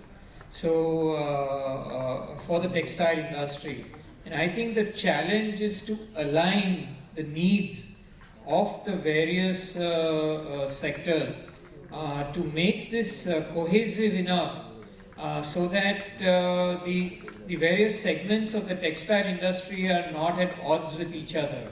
I think this is one of the challenges in a country like India, which is big and which has the entire spectrum of the textile industry, all the way from the cotton or the ginning, all the way up to the garment industry. So I think this is a challenge, and I'm sure while it's not easy, it's necessary in order for the industry to evolve. And I believe also that the nature of the associations is changing, Earlier, we were more focused on representing industry demands to the government to try and maybe extract, if I may use, for want of a better word, concessions or benefits. But today, I think the associations, the focus is to change and provide services to their members to become enablers of trade and commerce for their neighbors, to look at business opportunities, and also to ally and kind of create associations, as Richard said, with organizations and associations from other countries, where either you could look at some kind of trade opportunities. So this is basically now the paradigm is changing, and the associations have to morph accordingly. At the same time, if you see government policies, they involve associations for lobbying, not for the actual value addition which has happened in other countries. So can we suggest that to government also to take care of the value addition than the Well, I lobbying think part? the government is already beginning to realize that slowly, depending on the domestic affairs and their priorities. But I think as we get more and more focused, kind of government officers, we are evolving towards that, in that direction. Looking at the industry to produce results rather than noise. Yeah, right, thank you. Ms. Doris, which countries are major partners with Ghana? At the moment, we have, in terms of imports, we import a lot from China, and then the EU countries, South Africa, India, and then we have others like Japan, Dubai, Yeah. and then we export to Americans, to China. That one is small. China, and then India. Yeah. So what are your major exports? The major exports, when it comes, because we don't grow the raw material, we do we add value to that. We import a lot of fabrics, and we add value to those ones. Yeah. Okay, thank you. Mr. Venuprasad, ITC as a global organization, usually you recommend which industry sectors as far as Africa is concerned? I hope that's not a trick question. No, it is trick. I think really you had touched on skills, and I had responded with a kind of historical perspective. Allow me to just expand on that in a contemporary sense, so I can tell you, I can then go into directly answering your question. I have two cases, and I think this is important, especially since many of your questions have been India specific, and I think Mr. Farooq has really picked on something that people tend to market, but is not really the ultimate determinant, which is cheap labor. With a 70-80% increase in costs, they're still competitive, they still pay. I think this should really set us thinking, and not the headline figures or his statements we hear. I have two live cases. One where one of India's top garment companies that we work with, we have very good relationships with, because I think I have to explain also to the audience that we are a United Nations agency. I'm sorry, Deputy Executive Director, you did make the introduction, but I'm just repeating it because some messages need to go out again and again. All our work is delivered as a public good, so we don't charge for that. Therefore, one of the what we are also trying to clearly not imply, but state is that we are impartial. Yeah. Now, having said these two things, I have one live example, and I think that speaks more than sometimes theory, where one of India's anchor investors in Africa in garmenting told us that his unit turned efficient and profitable. Do you know when? Would anybody like to hazard a guess when the profitability really returned or came in the first instance? No, that is his African units when they turned profitable in garmenting. It was after he had replaced all his Indian managers. Oh my God. Absolutely, and this is the truth. Oh. Number two, we have the live example of a Sri Lankan investment in another African country. And they were able to equal their efficiencies in their mother country, which is Sri Lanka, where they had been operating for over 30 years. You know how long it took? 18 months. Great. So, let us, for once and for all, take out the skills bogey. Actually, we are not talking brain surgery here. We are talking operators. Perfect. We are talking people being skilled for repetitive work. So they were trained, right? Well, we are not talking brain surgery. That's the simple answer. Right? Fine. Second, so that brings us to the larger focus. And rightfully so, Africa's focus overwhelmingly is on manufacturing. Right. Because they have the demographic dividend, the infrastructure is developing by leaps and bounds, they don't carry legacy costs that is impeding manufacturing elsewhere. And apart from one or two Asian countries, they are best placed to capture many of the 80 million jobs that one country, which is China, is going to shed in manufacturing before 2030. Yeah. So manufacturing,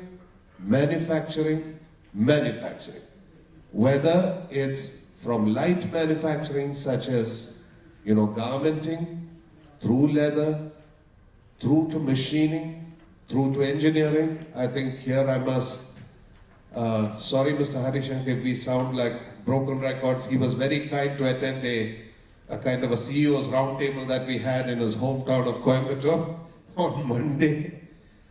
It is manufacturing. And then the rest will follow. So the focus is there. And it wouldn't be sector specific, but anything that is manufacturing. Great. Thank you. Mr. Krishna, which are the top countries from where fabric is imported in your country? And are you facing any challenges while importing from India?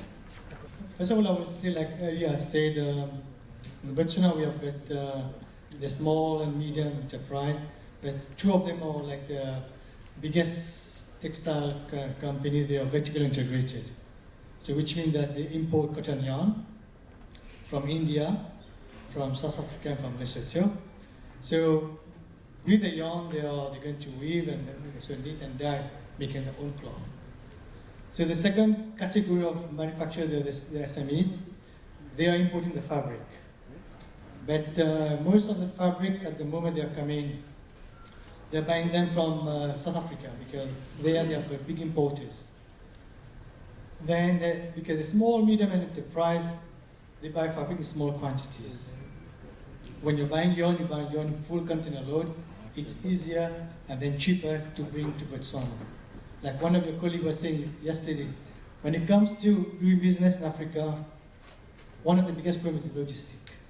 Especially when you're in Botswana, we're a landlocked country. So goods have to come to Durban. If you're importing yarn, come from Mumbai port, or whichever port comes to Durban. And then from Durban, you have to bring the goods, the raw material, by road or by train. And inland freight in Africa is very expensive.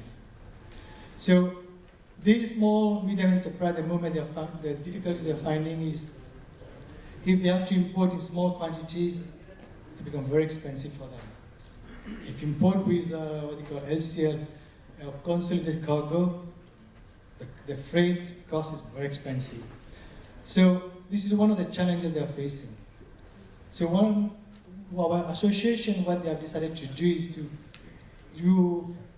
put all of them in one basket and get a list of all the type of fabric they want to import. Then we contact the suppliers. Like yesterday we met several suppliers of fabrics. So if you're making uniforms or corporate clothing, you need to import the fabrics. So what we're planning to do is to consolidate all these small manufacturers, get a full list of all their fabrics they need. So if you can get 6 or maybe like 10 suppliers, get all the fabric ready, put them in one container, ship it to Durban, and then bring it to Botswana. With economies of scale, consolidating cargo will save you lots of money when it comes to freight. So all these challenges we are facing at the moment, but sure, in the near future, with the help, say, with ITME, meeting these suppliers and having their assistance, we shall be solving this problem. Thank you. Thank you. Mr. Farooq Hassan, as you are so much successful in garment exports, what marketing channels you are using to promote the garments made in Bangladesh? First of all, still though we are the second largest, only apparel, because in total textile, India is the total textile. In apparel, the country image, the branding still we face problem.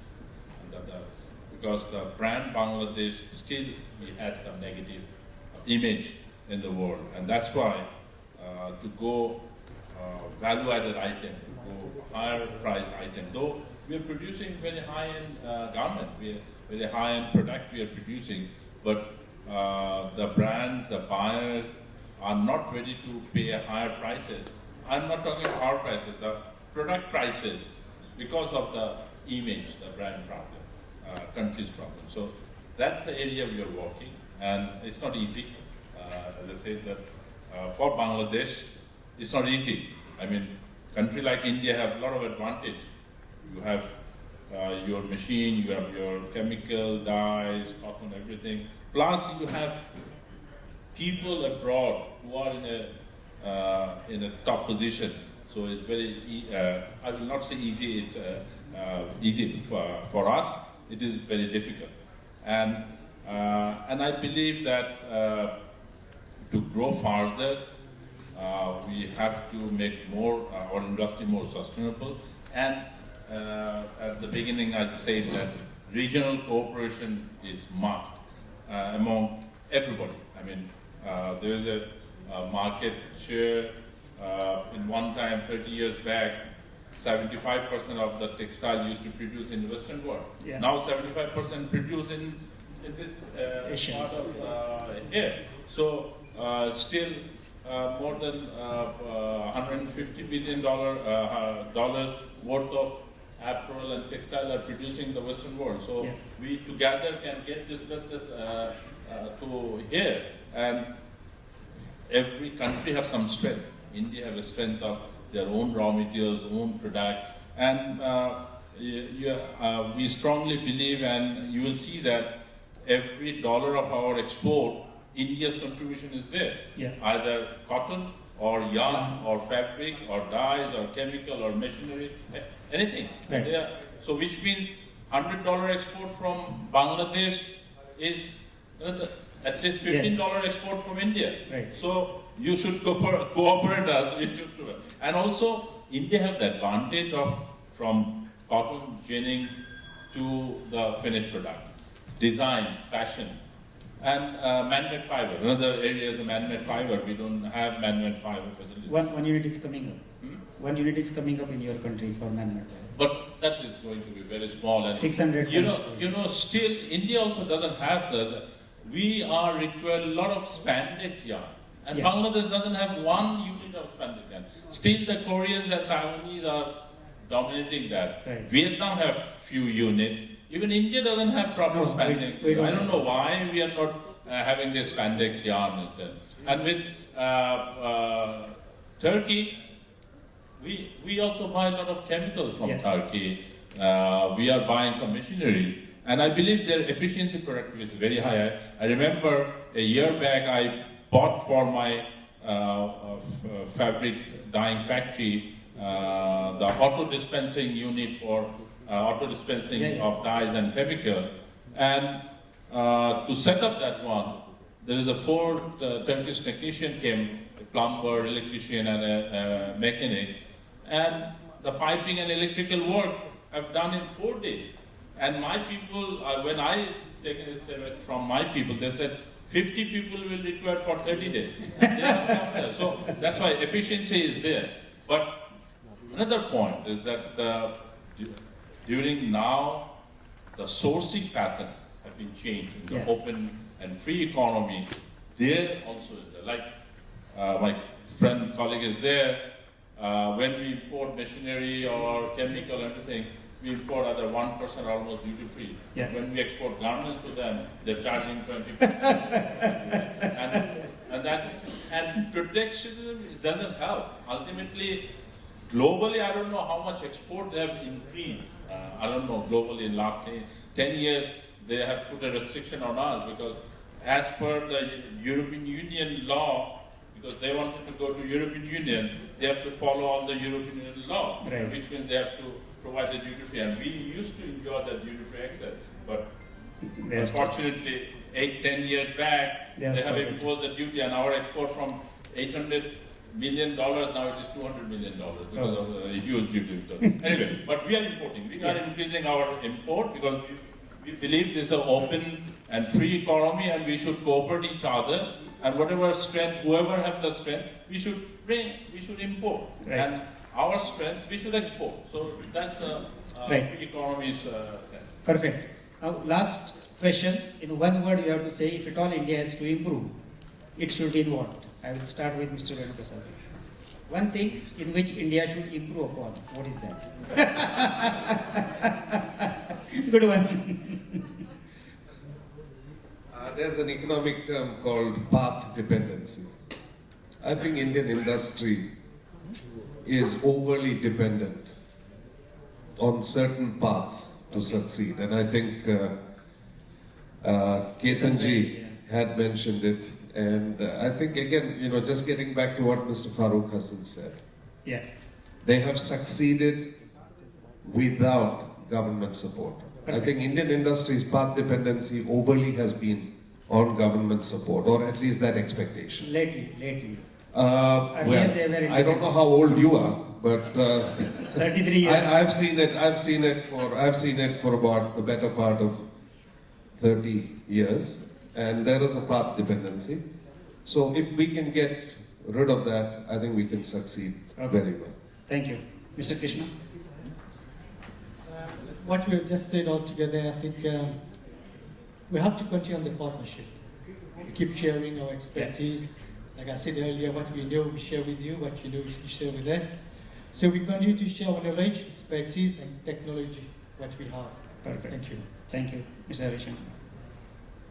One word, I'd go with on the same theme as we've all been talking about. So will be unity. And in that context, I'm happy to say that later this evening, ITME Society is going to sign 4 MOUs officially. The details of which I'm not going to give out now because we all have to come back at 7 o'clock. Yeah. His Excellency Ambulo. Thank you. We in Ethiopia highly consider the Indian development strategy. Why? Because we were in the same level of development, and India take up them, except from this, and we considered Indian technology as appropriate for Africa. It is adaptable for Africa, and it is affordable. So in all aspects, that is why we have to continue and further enhance and bolster our cooperation with associations and with different institutions, and also with government to government. Thank you. Mr. Richard Salvatore. I forgot to tell you, we have an exhibition next year, ITM, in Istanbul. That's on the 2nd of June to the 6th. And it's one of the famous exhibitions in the world. And I'm going to invite all my colleagues from all the other associations. We need contacts. We need to get to know people. We need to collaborate with associations. We need to sign agreements. I'm coming from a very beautiful country. Everybody's country is beautiful, but don't forget, Istanbul is a beautiful city which divides two continents, Asia and Europe. Okay. We are embracing all the associations, all the people in this sector, and all are welcome to our beautiful country. Okay, what India can improve upon? What is the one thing on which India can improve upon? India should improve, as I said, by collaboration. Thank you. Mr. Farooq Hassan. I want to also repeat collaboration, withdraw all non-tariff barrier, then you can do business more, and not a big brother attitude. Should Perfect. have a same attitude. You're a big country, but it is not good that when there's a shortage of cotton, you stop exporting cotton. Where shortage of onion, stop exporting onion. So this is not, you cannot do that. I mean, because it should be a win-win situation always, and we can grow together. They say that we can grow together. Yeah. Ms. Doris. Our association, our sector is private. We don't get any major support from the government. So I believe that with the vision and objectives of the ITME that we just signed on, I think we can work closely with especially the manufacturers of machinery, because we don't make machines in our country. Everything is imported. And then we have only one textile industry in Ghana. So I think with a lot of collaboration, we can do a lot. Thank you. Kiran Bhai. Is it okay if I suggest two instead of... Yeah, not an issue. You're welcome. I think one of the challenges, if I may call it the holy grail, for success in the textile industry, or pretty much I think any manufacturing industry, is to have, if I may say, European quality at Chinese prices. If the Indian industry can find the solution to this holy grail, hey, they've struck the jackpot. That's one. And the other thing which Mr. Govind has suggested is that we have to, despite the best intentions and with all due respect, survive despite the government, not because of it. Thank you. So friends, throughout this particular session we have got one message: collaboration, and collaboration. It is but obvious that most of them are from the association, and that's why this key word we have found, and that is going to help us. All the countries, we are having friendly atmosphere with each of the countries. That's why all of them are here. Now, any questions from the audience? We will take 3 questions, please. An exciting discussion. I'm coming from Rwanda. Indians have failed to pronounce that. And all the time you tell them Rwanda, they say Uganda. So it's Rwanda. So I think something Indians should learn is our country, our beautiful country, Rwanda. 1,000 hills. Yeah. So first of all, I'm very grateful that Rwanda has participated in this very big event. And happy birthday, ITME. Some of us are not even 40 years old. So you can imagine, for the association to be 40 years old, it's really a great opportunity as women of Rwanda to take part in these celebrations. So our heartfelt celebrations and congratulations for this big achievement. Thank you. First and foremost is to appreciate the rich culture of India. I'm here representing Rwanda Chamber of Women Entrepreneurs. I'm coming from the hospitality sector myself. So talking about hospitality, I must appreciate the food, the friendliness and the courteousness of everyone in India. That's a big appreciation that I cannot fail to mention. So my ladies here who are coming from Rwanda, I think we are learning. They are all in the textile industry, and even if not all of them will pick their microphones, but we must appreciate really what we have acquired from this two-day meeting. Okay. Yesterday we had a very good B2B, and today actually we have an immense B2B in front of us here. We have Turkey, we have Bangladesh, we have Ethiopia, we have Ghana. So for us, this is another B2B, ladies, right? So, I mean, we are so happy. And Rwanda, as you know, it's a country that develops very fast. We're not very diverse in textile, but I'm telling you, the next time you're celebrating 50 years, you'll be amazed with what we have done. Oh, great. So my question goes to the executive director of ITC, though she's not in the panel, but neither of the panel would answer my question. That is why I'm not going to ask them. As far as textile industry, you've all illustrated that Africa is a booming opportunity for textile. And my question is regarding the skills, the machinery, the access to finance. So I don't know, as far as ITC, what opportunities are there for funding? Do we have cheap access to finance? Those are the challenges I think even my sisters in Kenya, in Rwanda, in Africa generally. We have the morale, our labor force is stripped. Those who are producing for H&M and all these big brands. Bangladesh, if your labor is expensive, every one of you come to Rwanda, our labor is affordable, we'll be able to partner with you to be able to supply enough for all those big brands that you have. But the question is access to finance. We have to buy the good machineries from Turkey. I think he illustrated that. But how do we access this finance? Some of us, our generations are young, not like India, over 100 years old, so maybe they have a lot of money in stock. Some of us are still really catching up with such countries that are way advanced. But access to finance remains a challenge. Do we have platforms or institutions that our ladies who are here can be able to access finance cheaply and at a very affordable rate? And skills as well. How are we going to catch up with the opportunity that is here now that we are going away from being dumped countries as far as textile is concerned? Thank you so much. Her Excellency.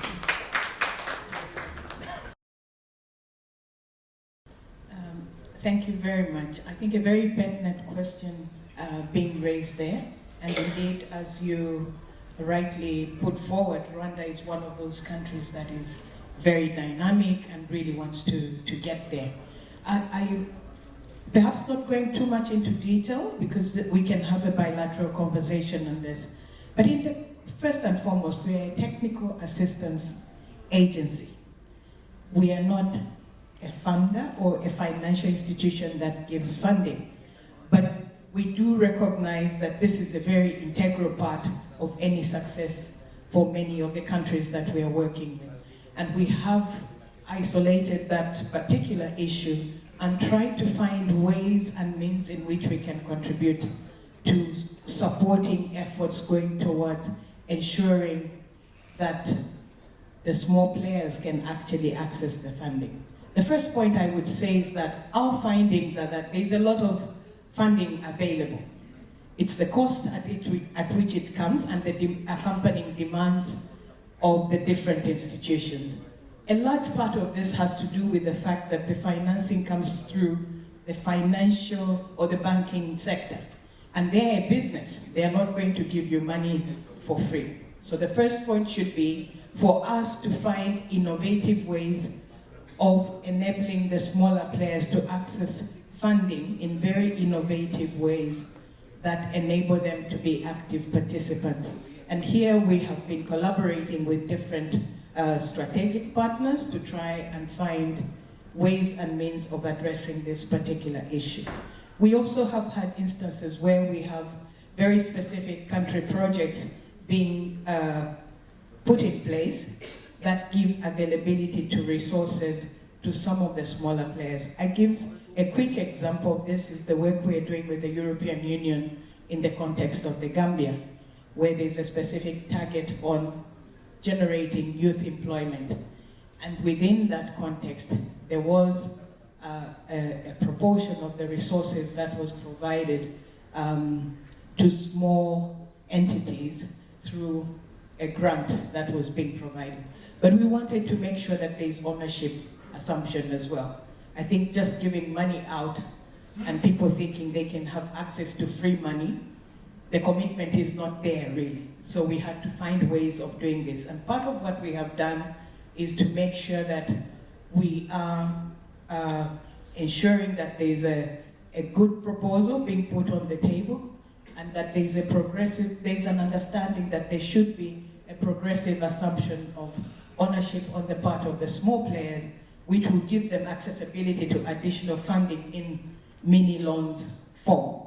Right. So generally just trying to be innovative. We're also working with impact investors, specifically focusing on women empowerment. And in the case of Rwanda, you're very actively participating in our women's initiative known as the She Trades, but referred to as MITRIC, if I'm correct.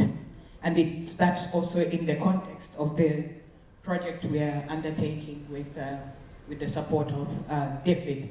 So I think the key here should be for us to have an understanding of what is the status quo in relation to what is available, but also working with the different categories of small and medium enterprises to bring them to a level where they can actually be able to not only provide bankable proposals that would be acceptable to those that are in a position to give the funding, but also working with them to ensure that they are able, when there is a demand to pay back, that this is done in a way that takes the business forward.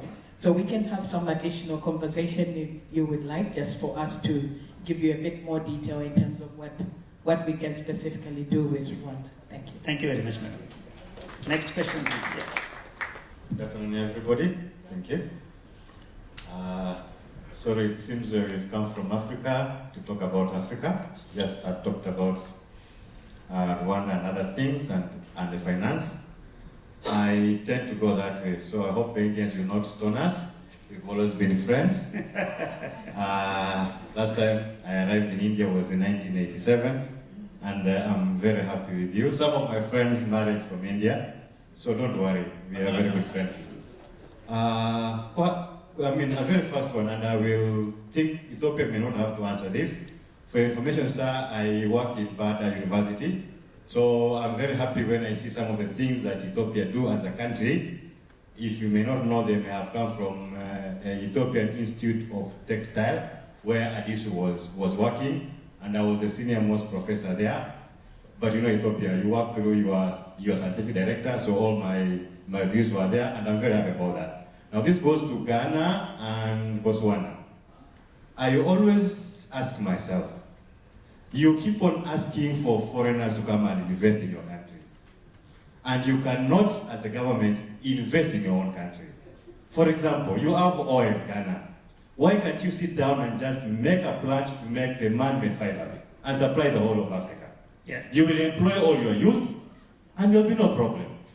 The World Bank will be more than glad, and if you don't know, just come, I'll give you the contact. If you go to them as Ghana government and say, we want to put up a polyester plant, the feasibility studies have been done, you can supply them to countries like Kenya that have refused to take advice, Nigeria, they'll buy all that fiber. And you'll have money. So I always ask myself, I'm so sad to say that Africa exports over 85% of its own cotton to the rest of the world. They process less than 15%. Yes. Why? You have everything, you have manpower, I am there, you are there.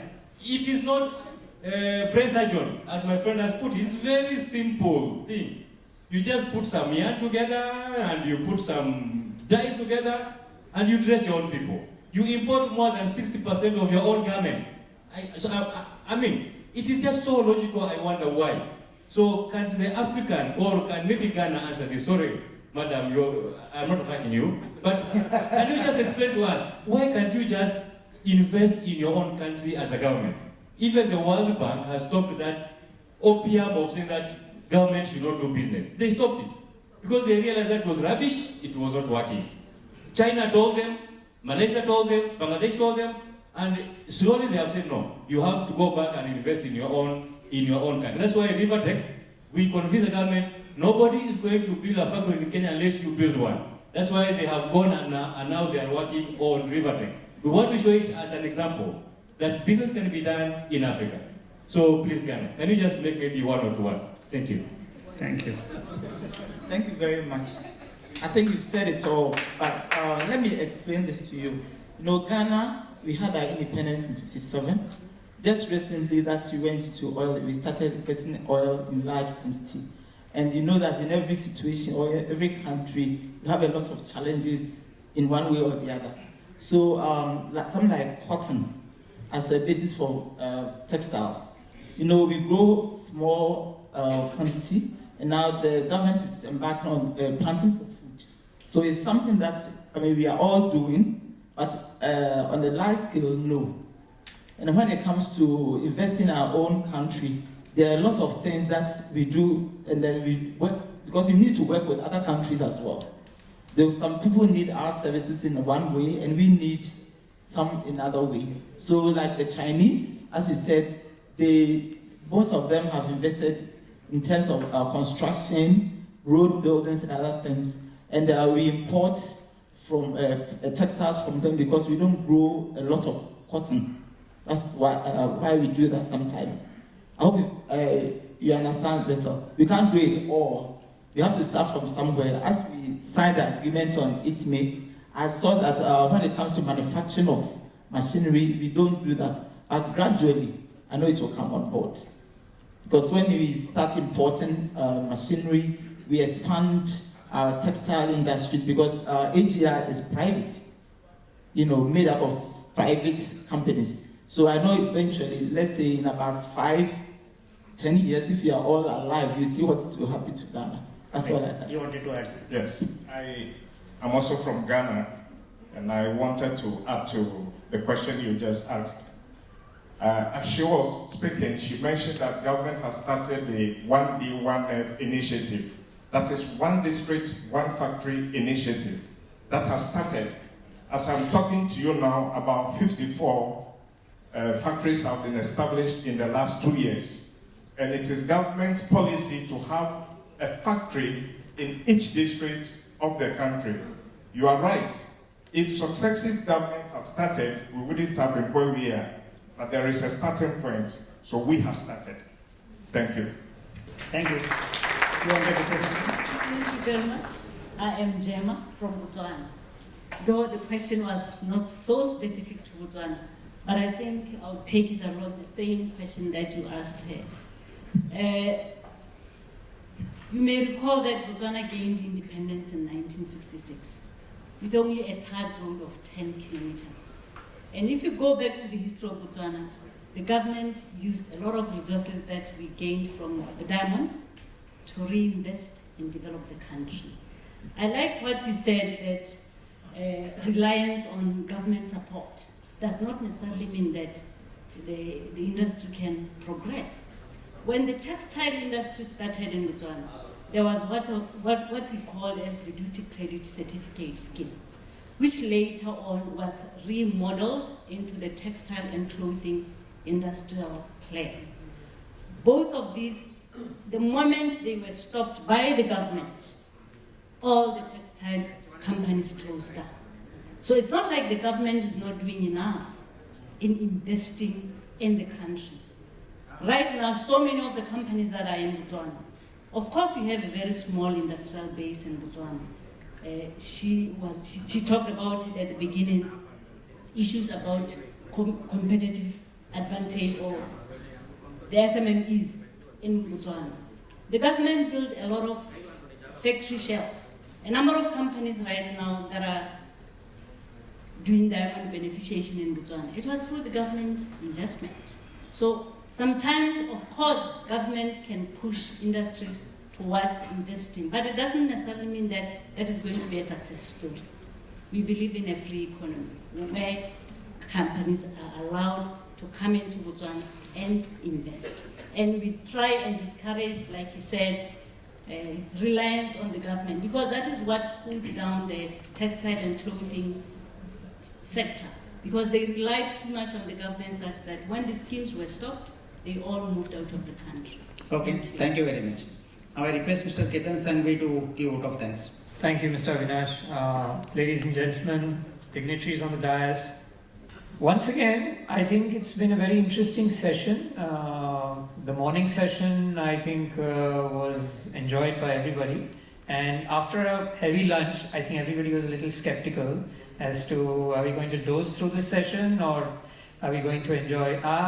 From the discussion, it seems that the session was very lively, some very interesting debates. And once again, I've been given the pleasant duty to propose a vote of thanks. And first of all, I'd like to thank very much Her Excellency, Ms. Dorothy Tembo, the Deputy Executive Director of ITC. I think that it's been wonderful to have you here. And I think we all, particularly the India ITME Society, has benefited with hugely through our association with the ITC. And we look forward to a wonderful event when we come to Africa in February. Thank you very much for being here with us once again, with your team. Okay. The panelists, I think, a collective thanks first of all for a very lively discussion. If we see the composition of the panel, you will see that they're from a variety of fields. Some actually competitors, and this is the spirit that the India ITME Society would like to inculcate in the community. It's the spirit of competing while cooperating. I think earlier the vision was that these can't go hand in hand, but we believe in the new mantra that you can cooperate as well as compete. Right, Mr. Govind Venuprasad, thank you very much. As usual, your lucid presentation and thoughts were always enlightening. I still remember very well your speech in Barcelona, which we really enjoyed. Mr. Krishna Chinaya, thank you very much for kind of enlightening us on the state of the industry in Botswana. And once again, we look forward to visiting you and and working closely in the future. Hari, thank you very much again for sharing your views. And His Excellency Mr. Demeke Ambulo, thank you very much again for sharing what Ethiopia is currently doing and what is the state of affairs in Ethiopia, particularly as far as the textile industry. I think it is largely due to, partly due to your active efforts during the GTTS exhibition and the India ITME launch, as well as the active participation of your delegation from Ethiopia, that we've managed to organize this wonderful exhibition. So thank you very much for your help on that. Richard, what can I say? Thank you. Thank you very much. I think it was a light-hearted as well as a presentation along with a serious message. So that's the one that hits home the most. The recurring theme everywhere, I mean, when we heard particularly the last messages was collaboration. Once again, I'd like to stress that this is exactly the kind of spirit that we need to see in the textile community, and also on the India ITME platform, when we invite all the collaborators, that everybody thinks about the same thought. Thank you. Mr. Farooq Hassan, everybody has been curious about the success of Bangladesh.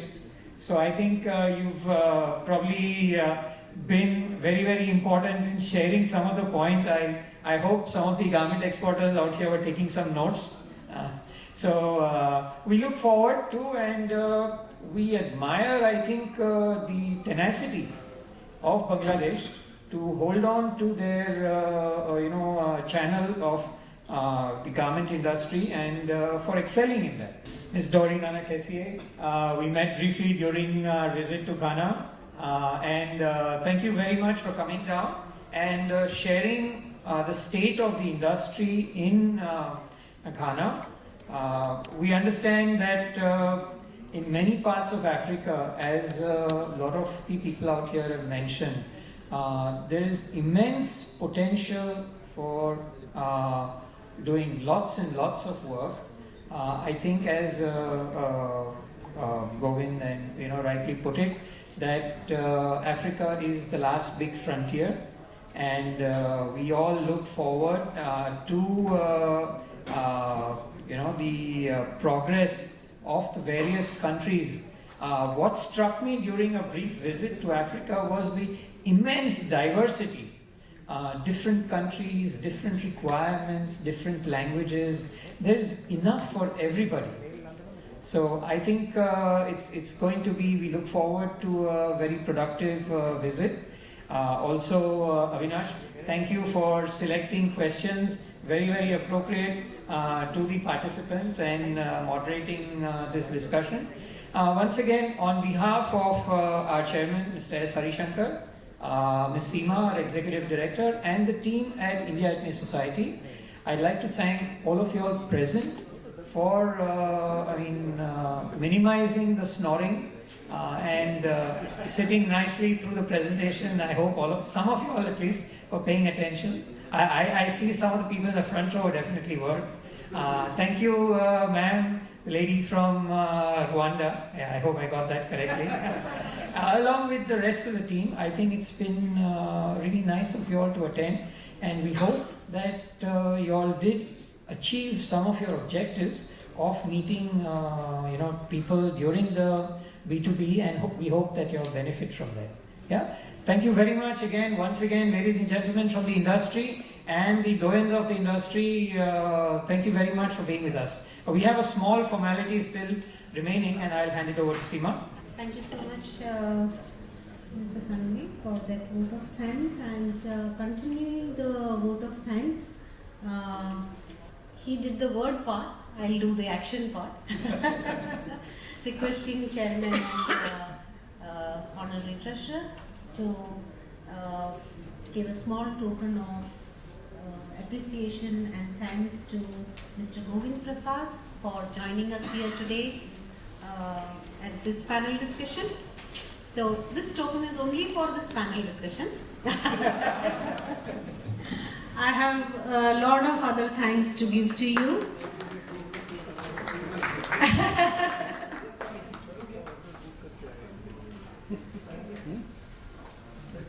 So also to the panelists and the guest, we also immediately after this part of it, we are requesting that all of you stay for a minute for a group photo in 2-3 different groups, so don't run away. And Mr. Krishna Chennaiya.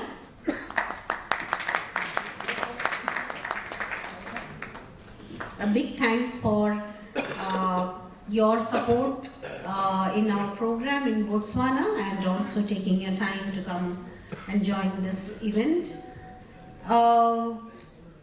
Mr. Farooq Hassan, a long-term friend of India ITME Society. So we are neighbors, but we don't fight. Healthy competition. Little bit of envy as well. Mr. Richard Salvatore, very long-term friend, which I hope will grow as time passes by. Thank you so much, Mr. Richard. We are also looking forward to cementing our relationship further this evening. Yes, that was supposed to be a secret. Don't, yes. Don't say the word. Miss Doris Nana Kesen. Again, we had a wonderful visit to Ghana with the help of Miss Doris. Thank you so much. And for the lady, the only lady panelist, I need to hear a big applause.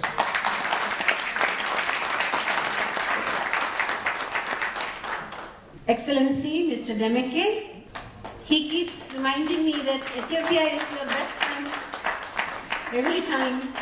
He's a wonderful guide and advisor, how to deal with Ethiopia, how to work with Ethiopian officials. So thank you so much. Without your help, I think ITME Africa would not have happened.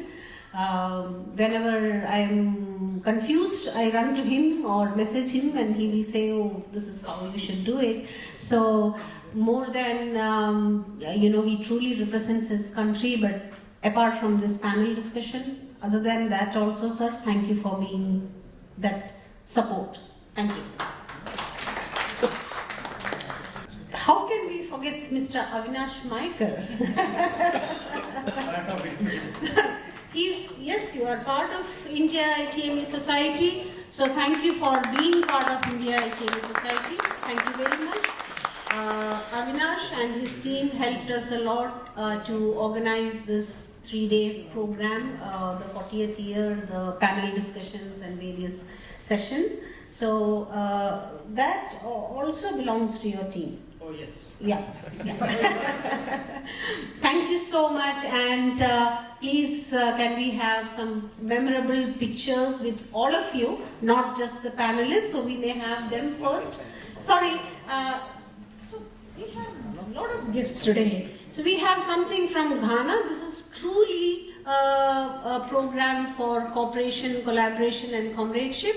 We have Mr. Teddy from Ghana who would like to gift something. Actually, this is made in Ghana. Hand-woven kente. We call it kente. It's our local fabric. So specially made for this event from AGI, the Association of Ghana.